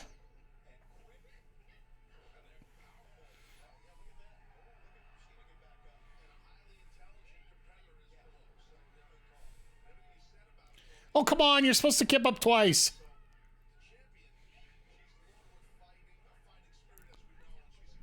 Like, she just got to realize that, you aren't going to win a power battle with her.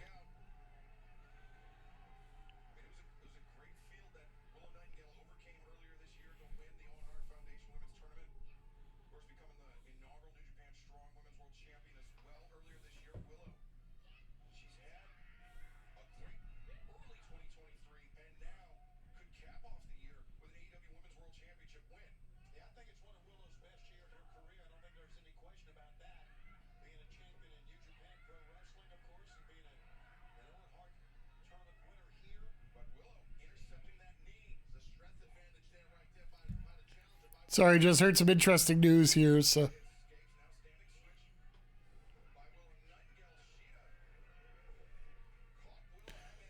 yeah, this makes sense on how this match is breaking down here. If you're gonna have a woman like Shida take any kind of advantage in this match, it's gonna be on a few high risk moves. That was a thud.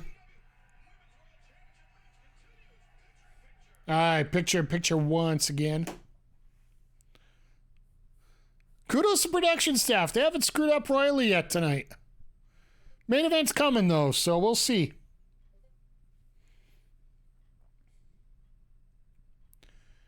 But as we're looking here, I'm looking through all this, and I don't know if I can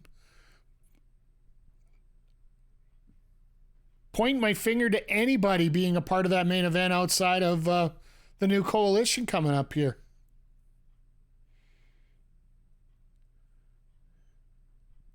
Unless they do put the Acclaimed in there, which, all right. Like, I'm not going to say it's a bad thing, but.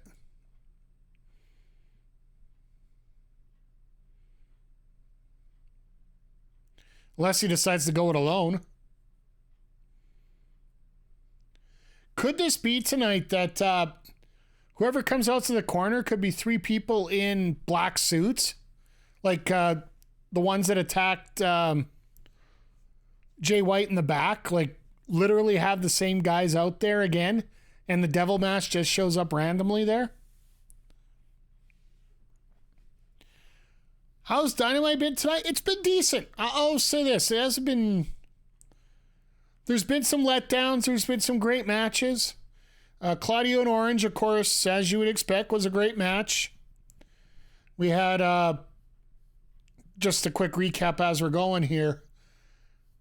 You had the Bucks and Adam Page lose the Trios Championships to the Gates of Agony and Brian Cage, thanks to interference by Swerve Strickland, who got Hangman out of the match and out of the arena, basically.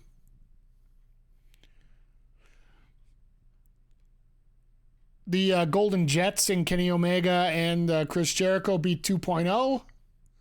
And we set up a street fight for 2 weeks from now with the Callis family versus Ibushi, Omega, Jericho, and White.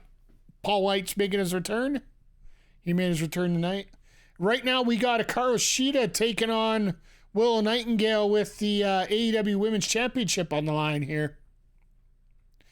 And the big announcement was pre-sales are available for All In London.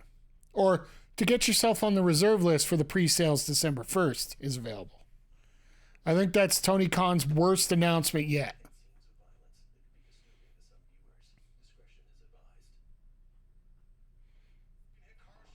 As we get back to full picture here.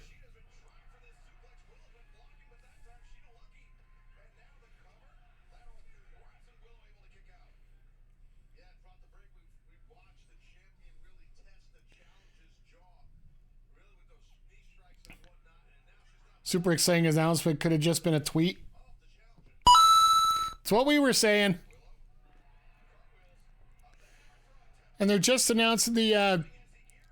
Now they're getting into some of the new characters and whatnot in Fight Forever. There was a big patch that came down for Fight Forever.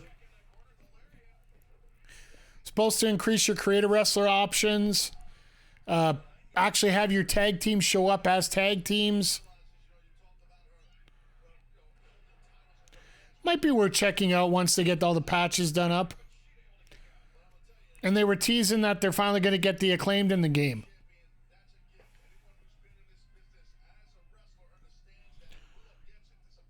Almost feels like I need that the Super Mario mushroom there as a sound for that.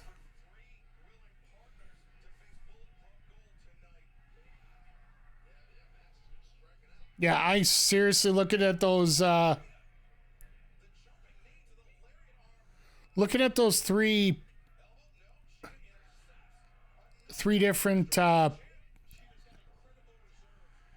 silhouettes there. That's the word. Oh my God. Saw the patch notes. They were quite long. Yeah, well, what did you expect with that bug-ridden... I'll be honest, it really wasn't worth playing the first time around.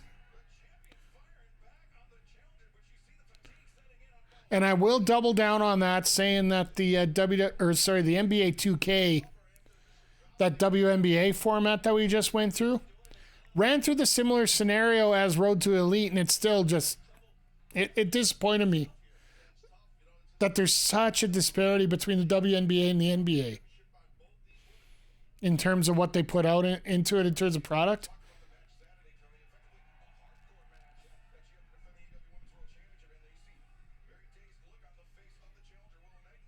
I heard it was an absolutely fantastic match between Abaddon and Shida on Saturday.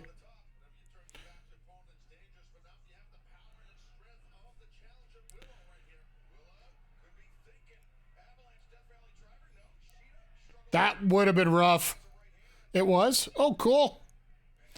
I'm getting closer to deciding to sign up for TSN Plus. That Falcon Arrow had to hurt because I had a kick out at 1.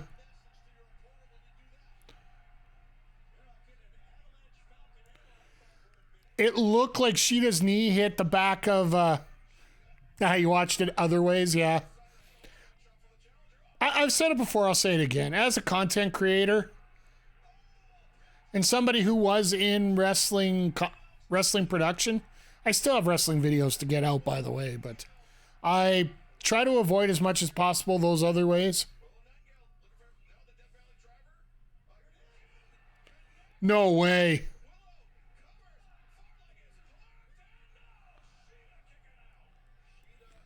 She'd have kicked out at 9/10. I like that. I'm sorry. The one person who is the best at kicking out a shoulder at 2 or at 2.9 infinite has to be Roman Reigns.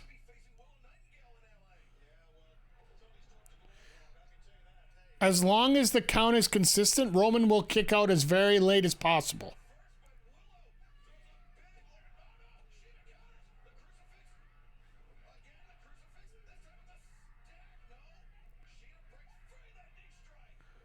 Knee right to the face.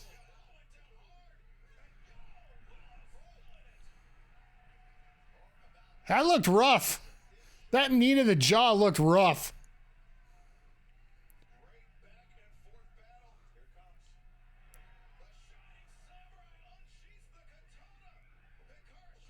There we go.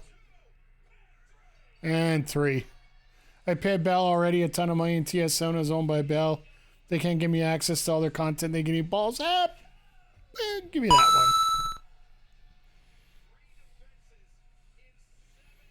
I think that's more of a Tony Khan thing they got to figure out. But I agree with you. Like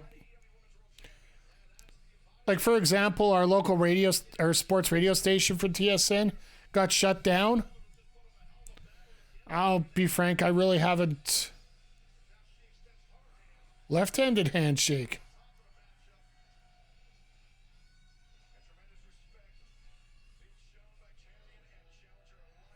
And of course, I love how Shida's like, no, God, we gotta see her.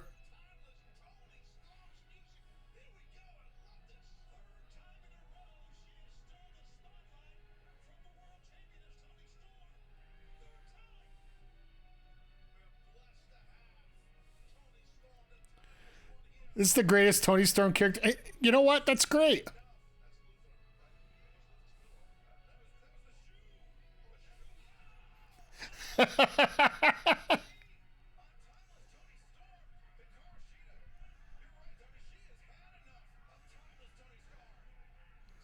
Entering the black and white world. Could we see, and this is...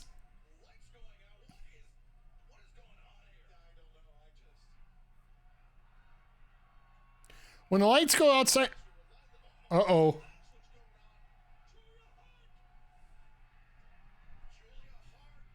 Julia's going to try misting her again.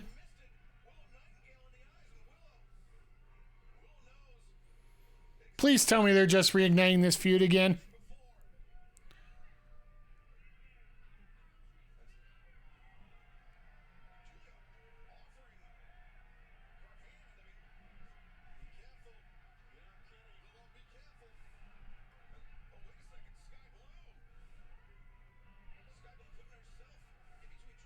That's where the handshake's got to go right now.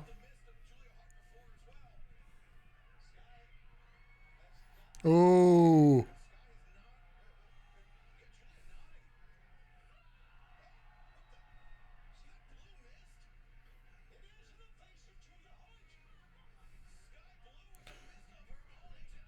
So, Blue's got blue mist.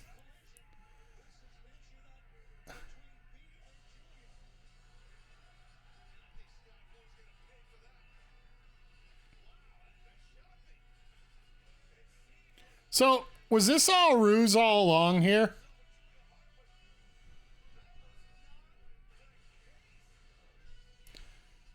That's her honeymoon gift from Sky Blue.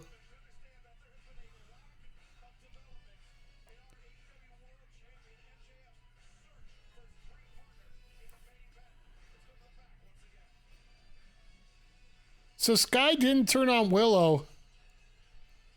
Oh, God.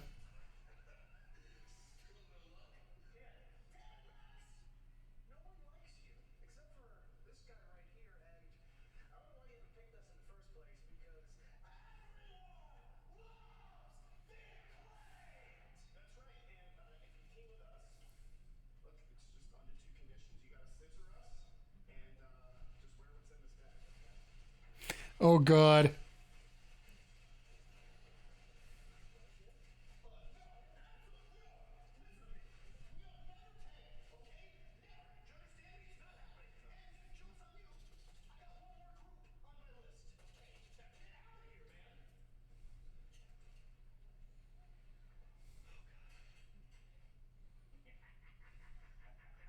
Oh, God.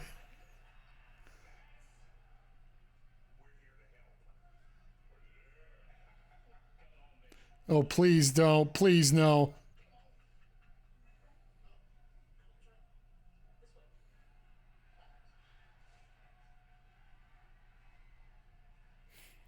Oh, I still say we're not getting the Acclaimed. We're getting...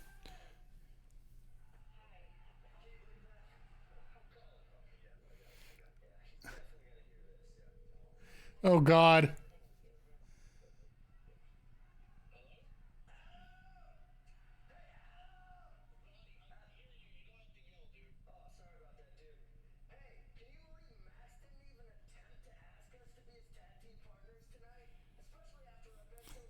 These guys make...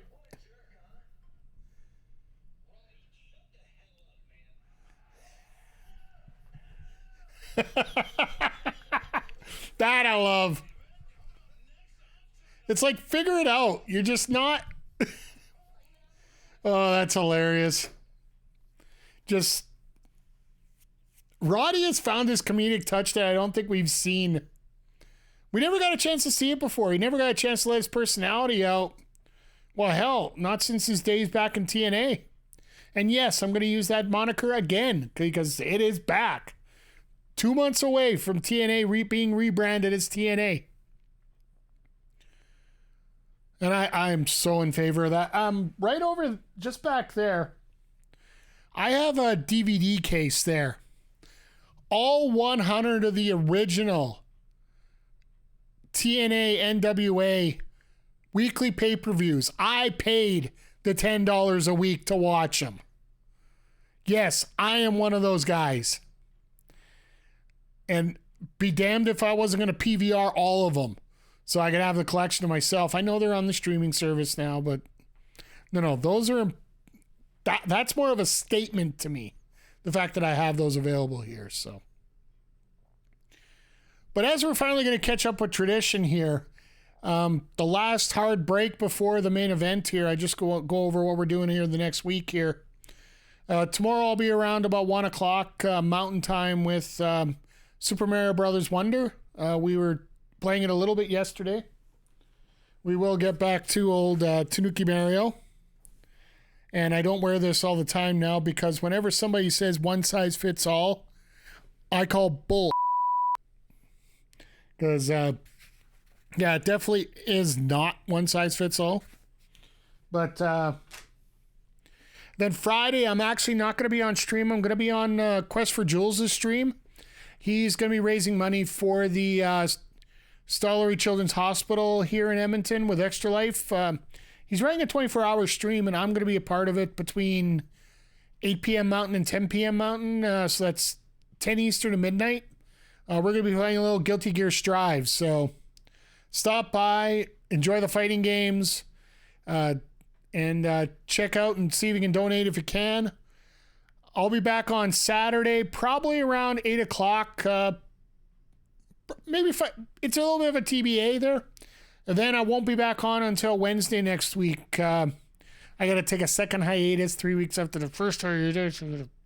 That's a whole debacle amongst itself here, but I'll get into that rant maybe once we get back on Wednesday, and I'll let you guys know what's going on. But yeah, make sure you follow me here. And if you are interested at all in helping support my jack.org campaign, check out the QR code on the screen.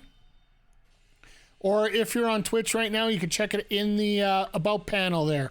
I do have a link to the donation page available. So it's all about helping people help themselves as we get to the best entrants in wrestling right now.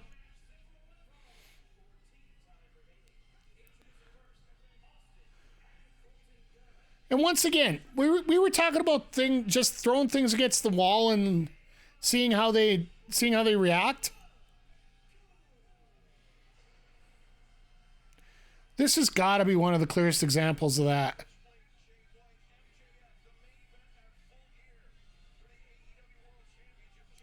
Because this entrance, I believe it originally came out at All In, did it not? Or maybe it might have came out earlier, but I think it was highlighted there.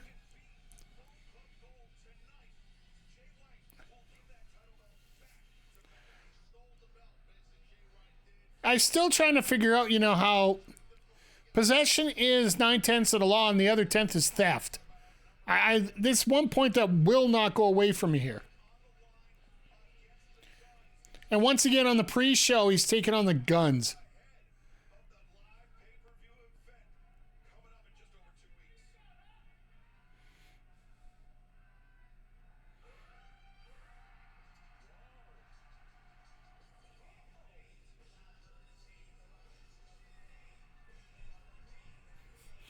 Yeah, kind of figured that was that.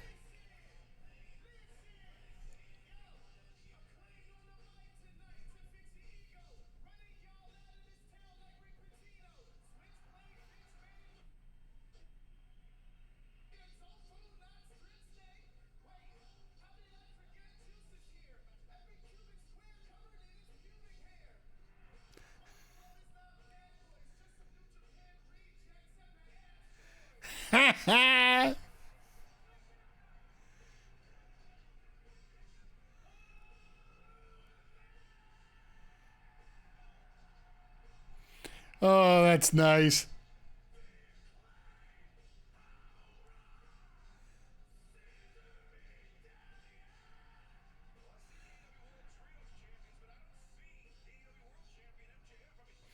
Now, does this actually happen?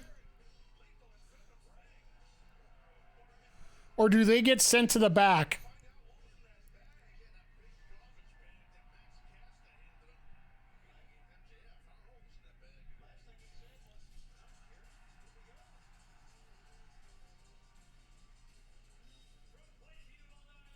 Here we go. You must be a tiny bit ahead of me here. Wow.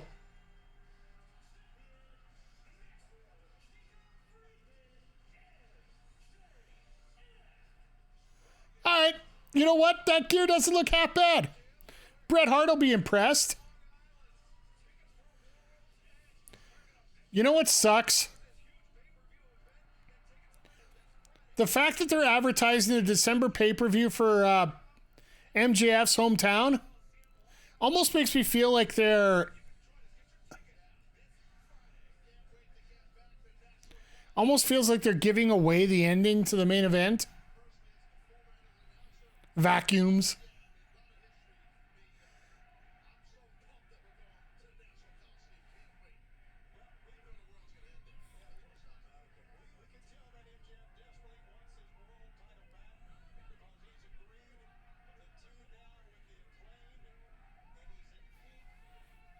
What do we got here?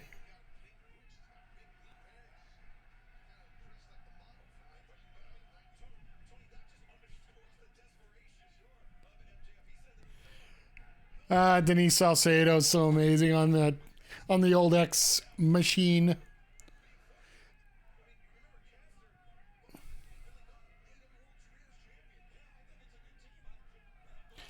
She was talking about Tony Storm. Says when you're being over dramatic and your problems get worse. Just talking about Tony Storm in her segment out here.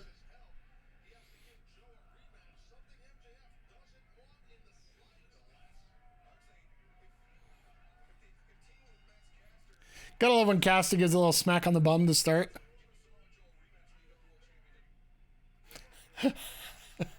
TS said trying to mute everything possible right now.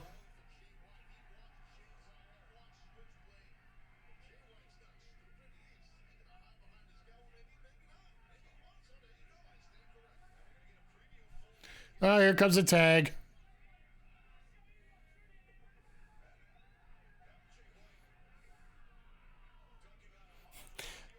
You gotta love the block by the Guns. Literally leaning over the ropes to make sure nobody touches them.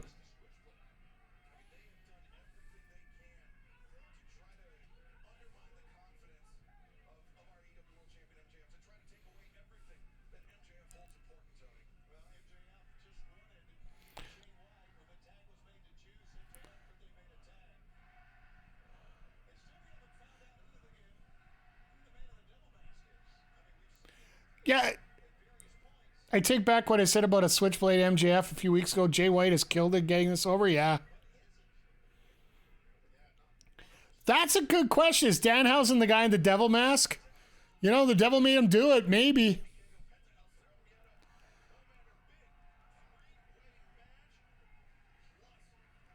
Christopher Daniels making his, regular debut now that certain Charles Martavius Punk is not around.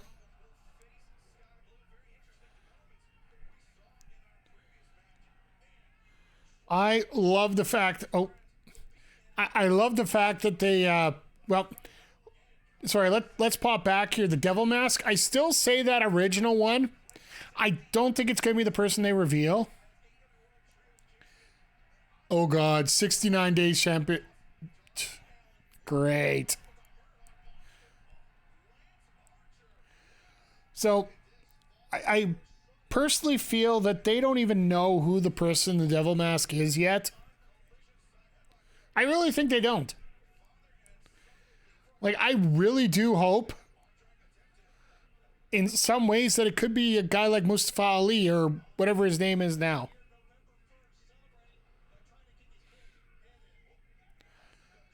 Now, who do I think tacked at the time? I still feel that it was Britt Baker who did the Devil Mask there just because of the body. Rousey to AEW win. I'll give you one of those. But I'll be frank with you. When it comes to Rousey right now, the thing people have to remember about this indie booking that she's taken, which I found rather funny, Rousey is tagging with Marina Shafir. I don't think she'd be working this card if she wasn't. I think she's in a position now where she just wants to work with her friends. It's at home, so she doesn't have to fly anywhere. Could she show up in full gear? Why the hell not? She could show up at Dynamite in 2 weeks for all we know.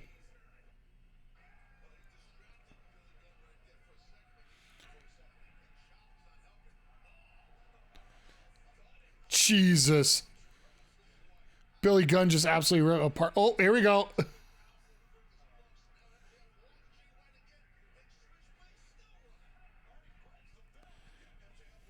But I don't see Rousey coming to AEW. It would be a hell of a coup.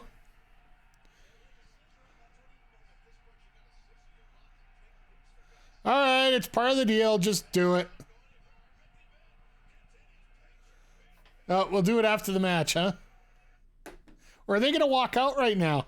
That's what I would say. Are we going to spend 2 minutes of picture-in-picture just deciding whether they're going to scissor or not? Good. All right. Devil or Ziggler? That very well could be. I would love to see them start this gimmick and then end it with one of these signees. Could you imagine a tag team of MJF and Dolph Ziggler? Or Nick Nemeth, whatever he's going to be called when he comes out? To me, that would be a hell of a get.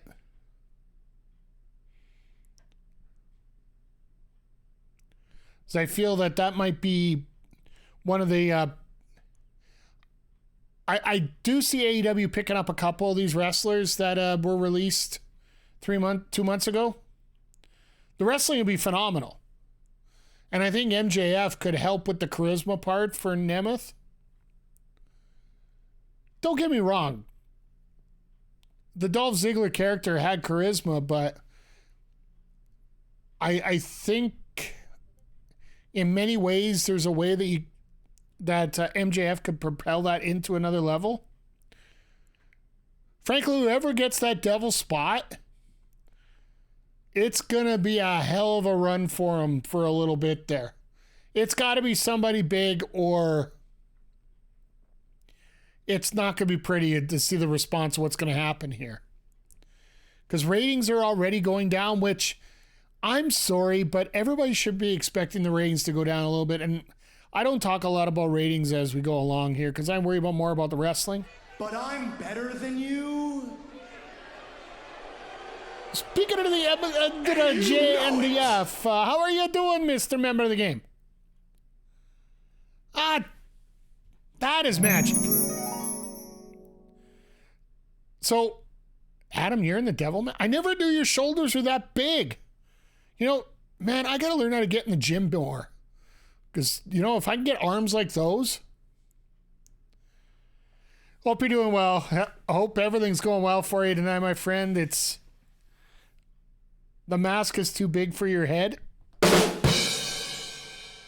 But you know what, McGee, there's one certain little thing that you can help with here.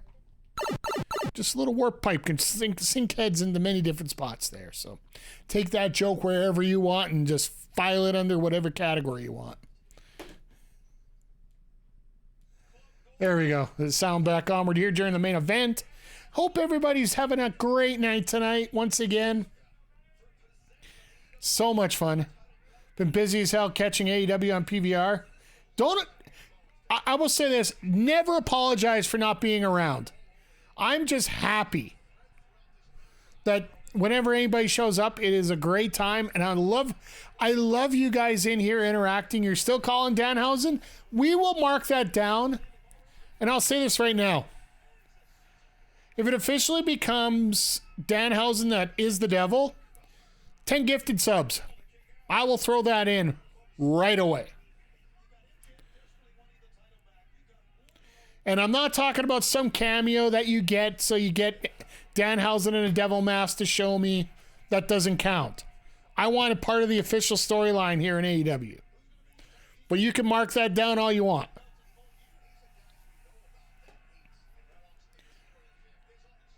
I'm still going to go by the idea that they do not know who the man in the devil mask is yet.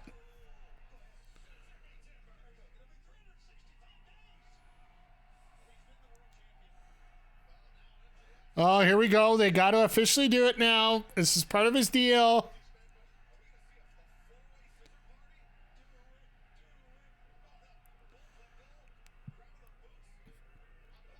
And Adam, you missed one of the most important promos I did all night here earlier tonight.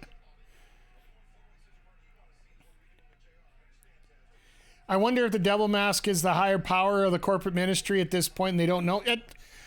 For me, I think it's going to be one of the signings from WWE. It's going to be one of the September layoffs. I truly do think that. Hornswoggle. That's the epitome of...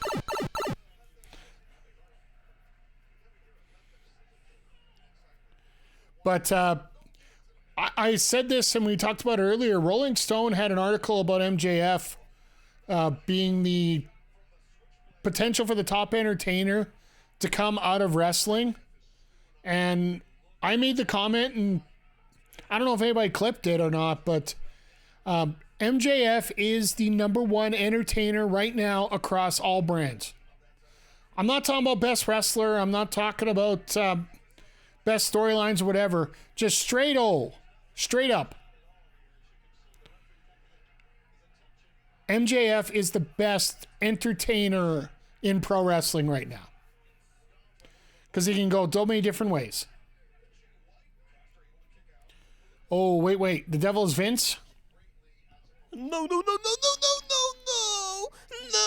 please, no.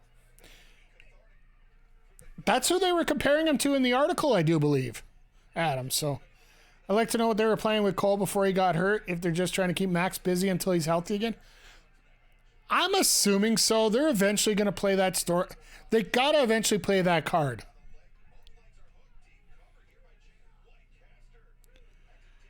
But Vince is too busy hanging out with The Undertaker and Eminem in Saudi Arabia during boxing matches. So we'll just leave him there.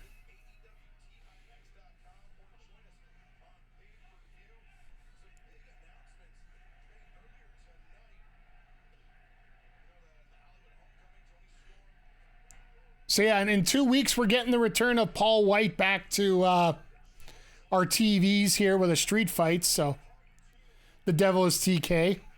Very much could be. Oh my goodness, I missed your entire stream today. I'm an awful human being. I should give myself it. I will say this straight up. Don't ever apologize for not being here. People have lives. Hell, my schedule has been all over the place for the last few months. It's one of my biggest goals in 2024 is to get things ironed out a little bit more and find a way to get on here a little bit more and a little more consistently time-wise. Like, I hate saying about this time, or I want to say, no, I will be here at X time. My goal this year was to get a daily video up on the YouTube channel, on the gaming channel. It's going to be tight. It all depends on some of my partners throwing in a couple in here. I know I got a few, but we are officially 10 months in, and I've at least had one video up every single day here on our YouTube gaming channel if you haven't checked it out yet. So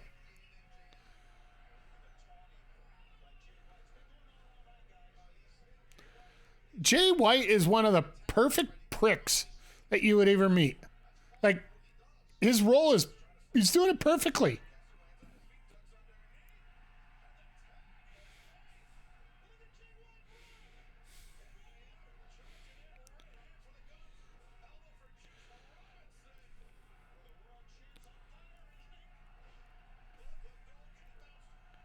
Jesus, MJF.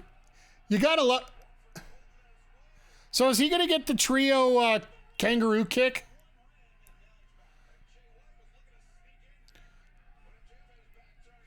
I love how MJF ducked out of the way from the camera there.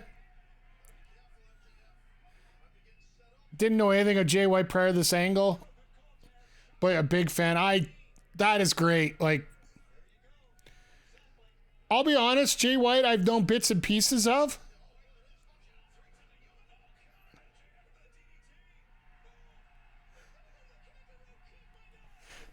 I love Tony Schiavone losing his absolute crap out of that. And the fact Gunn literally put himself over the top rope on the kangaroo kick.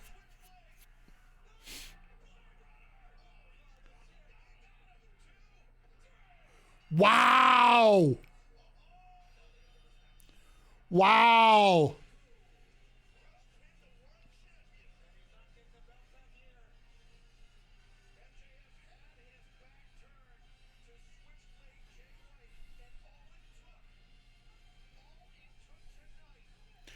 Technically, Switchblade has a little bit of a claim to the title now.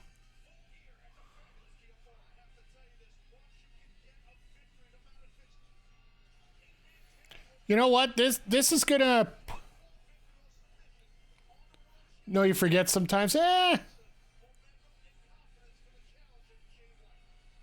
This is gonna do a lot for this match. Emotional damage. Yep, definitely. Thank you, McGee, for that. I love the fact that it comes out, the sound comes out and then it comes into my chat. So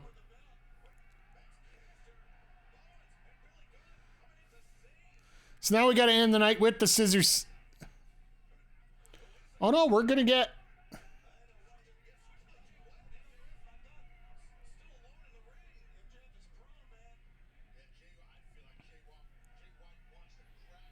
I can already see on the X-Itter, as we call it around here now. People are already mocking the TK announcement.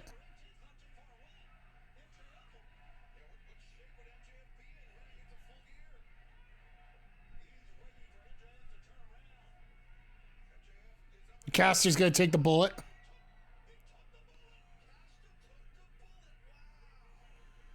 Which is funny from the Bullet Club. Now they got to get out of here and I'll catch you. No, I am not. I'm going to avoid saying that. It's bad enough. I have enough agadam coming out of me here these days. This is a great, you know what? The fuel to this fire, this story is actually very strong right now.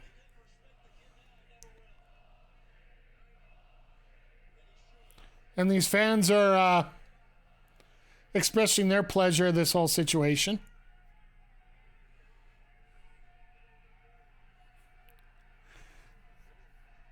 It's going to happen.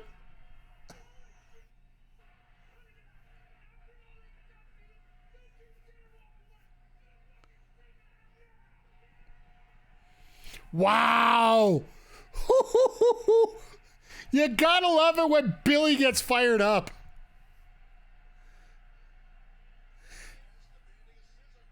This almost feels like what you would do after the camera shut off.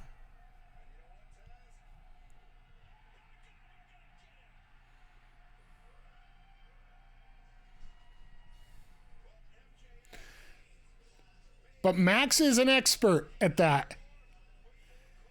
I used to yell from every perch I could get on that MJF would be the biggest babyface in something. You know what? Full credit to you, Adam. You were bang on about that. You said it before that he was going to be an ultra heel and then turn into a mega babyface, and he has. And I will say this: there has been a change since MJF has been in the company, and I'm glad that he's made the adaptation. And it was my biggest complaint when we got into MJF's promos as they went along. It felt like he was dragging them a lot longer, and he had a lot of fat in his promos, I think is the best way to put it. He would just keep going and take the cheap heat a little bit too far compared to what he needed. But now his promos are a lot tighter. His storylines are more precise. He's on point with everything right now. I think his time with Cole meant to do that. Absolutely. He's one of them. Right? He was being Andrew Dice Clay at the end of his heel run. Exactly. He was literally trying to find every single cheap heat spot that he could. And he didn't need it. He had the talent. He had the storyline all ready to go for him. He just needed to use it. He's so damn talented. Few wrestlers can do both face and heel. And that was what I was saying. We were talking about who the top entertainer earlier. And people were, right after I said it, Mox came out with a very passionate promo talking about his upcoming match with Orange Cassidy at Full Gear. By the way, they announced that tonight too. But when it comes to Moxley, he's always got to be some sort of deranged, angry, upset, all over the place kind of mind, right? Like a bit of a scrambled mind. Well, MJF can basically be the crazy nut going into the dog collar match. He can be the sympathetic, well, let's call it straight face of fate, a sympathetic Jew after getting threatened with quarters. Not the best gimmick in the world, but he made it work. He could be the man without friends like tonight and earn some friends and built it up that way. When he was doing with Cody Rhodes, he could be his best friend and then his worst enemy. He can go and do and dance with Chris Jericho. This battle for 2024, I fully believe that MJF has been re-signed to a large money deal already. I don't see Tony Khan. I see Tony Khan loading up the Brinks truck, filling that up, and then bringing a second one full of cash just for the hell of it. But I don't think they're going to announce anything because just seeing the emotion and the banter that's going to be coming up here as we're talking about the bidding war of 2024, which, let's face it, everybody, there are a lot of contracts. Yeah, AEW not re-signing would be a massive failure on TK, and I also think it would be a big loss to their TV deal, because despite what happened with the network executives after that 1 year after the pay-per-view where they were in LA and after Double or Nothing, and he starts spooting off, and all the execs got pissed off while they were live. No matter that, everybody can see what kind of talent he is and what kind of talent he can be and what kind of talent he has focused on being. And to me, it is absolutely fantastic to see somebody who hasn't been brought through the system develop those skills and become essentially one of the top guys in wrestling today. And there is a very big chance that in the PWI, there is a chance that he could get number one next year. Because the way the PWI worked was, it was up until June. And he was just starting to get into his groove right around that summer point. It would be a shame if places like the PWI and all these award magazines didn't see the momentum that MJF is building. Of course, I got to have hiccups when this happens. So it would help that they cannot deny the kind of momentum that MJF is having right now and the role that he's on. Like right now, I think MJF is on the golden touch. He can't do anything wrong run right now. And we're going to run into a role with Wardlow. We're going to run into a run with Adam Cole. We're going to run into a big run probably with Samoa Joe once again. Like, there is so much that Max can do right now. Max, in terms of his opponents, he reminds me of Kevin Owens when he was first coming up on the WWE roster, where he had everybody gunning for him for 2 different championships on 2 different brands, and everybody was just like, come get it, come get it, come get it, everywhere. That's all he said, just come get it. And everybody was pissed at him. And right now, all the heels are pissed at MJF. And to me, he's handling it exactly the way he should. Right now, his focus is on Jay White, but he knows in his mind that he's got a lot going for him. And while you had Orange Cassidy running through a storyline where he was constantly getting bandaged up more and more and more to show the physical scars of it, you could see in the face of MJF that the mental scars of losing his best friend to an injury, having to defend 2 titles, having an increased number of challengers showing up. Like that moment with Wardlow tonight, and we were talking about it earlier in chat here, that moment of exposition where the fear of God was in MJF's eyes as Wardlow held him up and said, I'm going to take everything from you when you least expect it. That to me spoke volumes to the character development of Maxwell Jacob Freeman in this case here.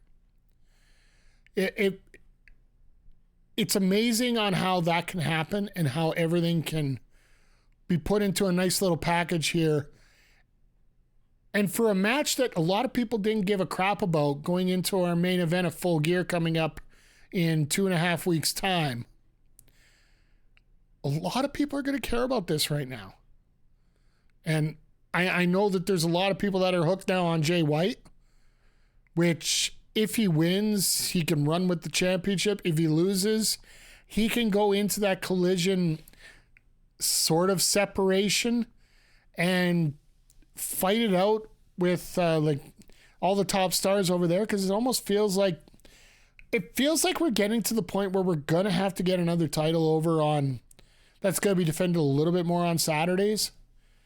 Granted, with the amount of viewers that are coming up right now, might not be as warranted, but we could talk about this at nauseum. But let's face it, once December hits, because even right now, baseball's a big hit.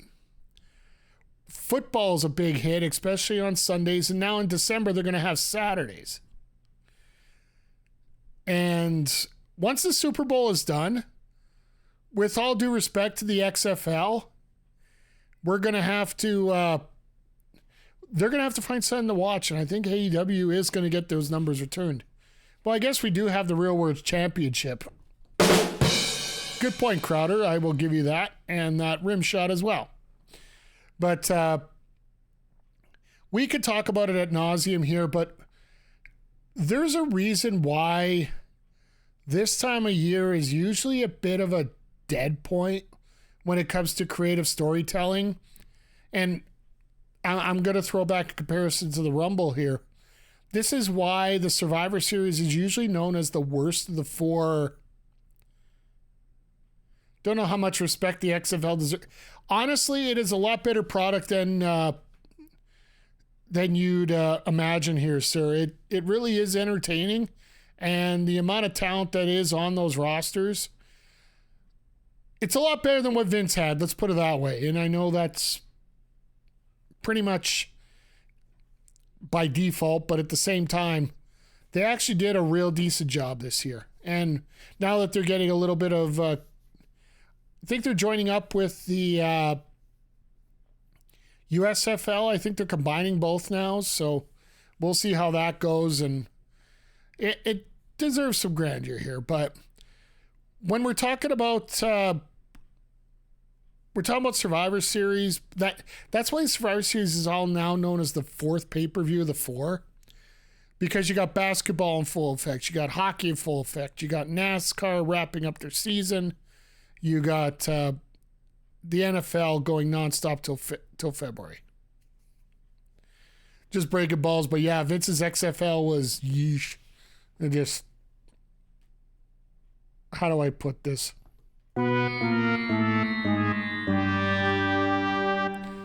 Glad it's hanging on and guys are making a living. Exactly. Like, that's why I'm glad AEW is as strong as it is right now as well, because it's another spot where people are going to make a living. I seem to remember that WWE didn't even consider Survivor Series a major pay-per-view anymore. Exactly. Like, the numbers this time of year are going to go down.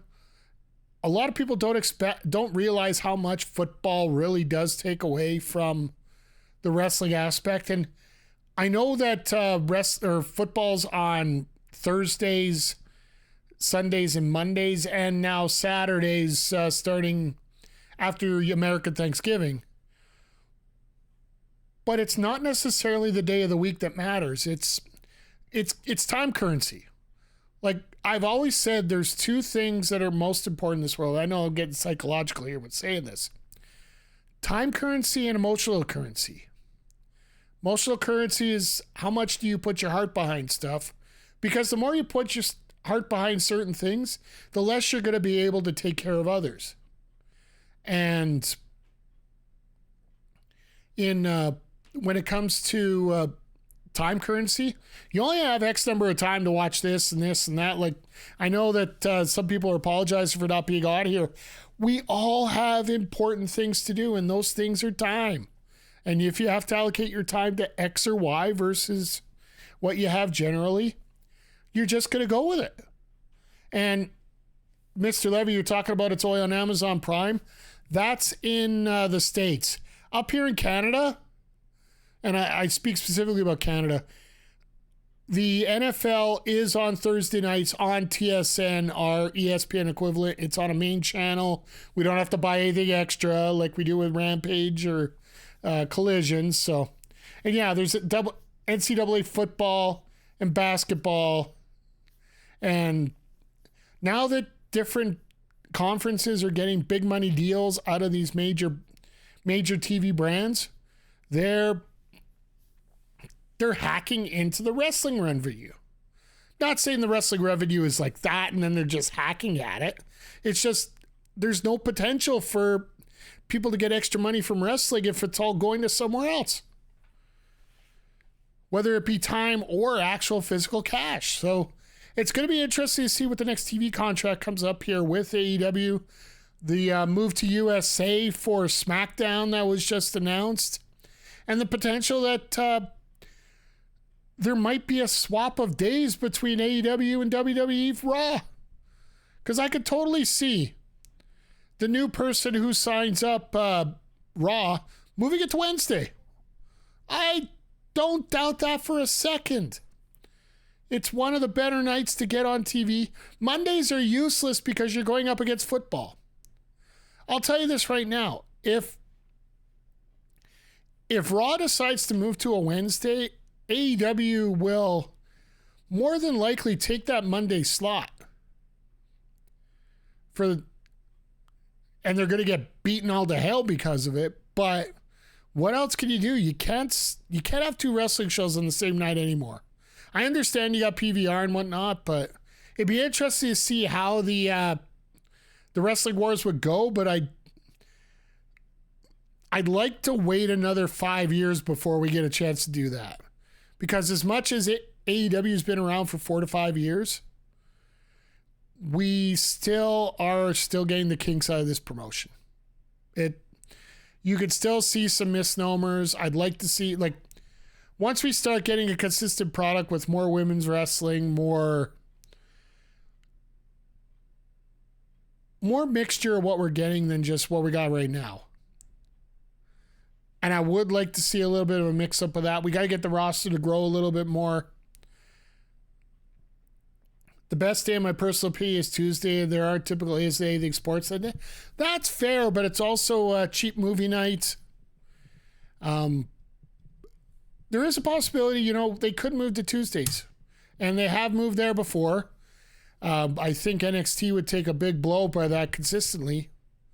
But you know what? That's something we could discuss another night here, because right now let's focus on the positive and the fact that, we don't have to worry about the TV contracts. When we're worried about our big announcement being Tony Khan announcing that a pre-sale email is available for you to line up to get tickets for All In.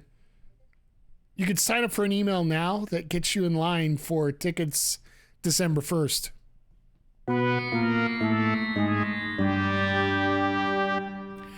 I will say that again. I will use that forever when it comes to Tony Khan and his big announcements that turn out like this.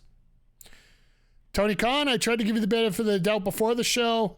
Jay Quick called me out to make sure that I mentioned that, and yeah. I'll throw that out there consistently. Anyway, let's wrap this up because I got to get this rendered and onto the old YouTube channels. By the way, for everybody in chat here, would it be easier for you guys? I am looking at this and I want to ask your opinion here as we're about to wrap things up. That has to be the end of the live Tony Khan announcements. This wasn't live.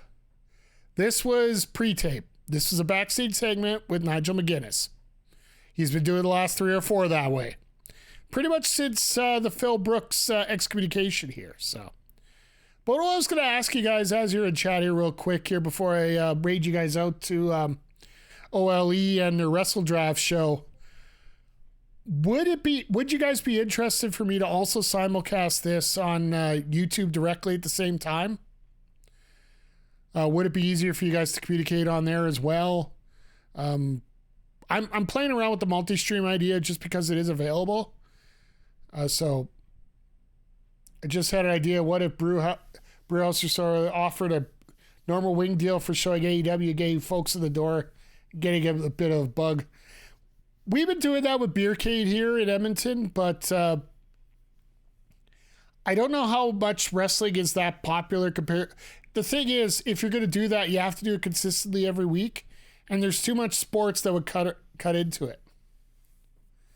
Oh, I would make sure, and if I'm going to do this, I'm going to make sure I do it right so the multi-chat is available, so we'll have both chats put together so I can answer both as we go along here. But it is something I'm looking into, and it might not happen until 2024, but I would like to see maybe if we could grow something a little bit here and maybe get some growth over here, over on the old Twitch box here, because, life is about fun.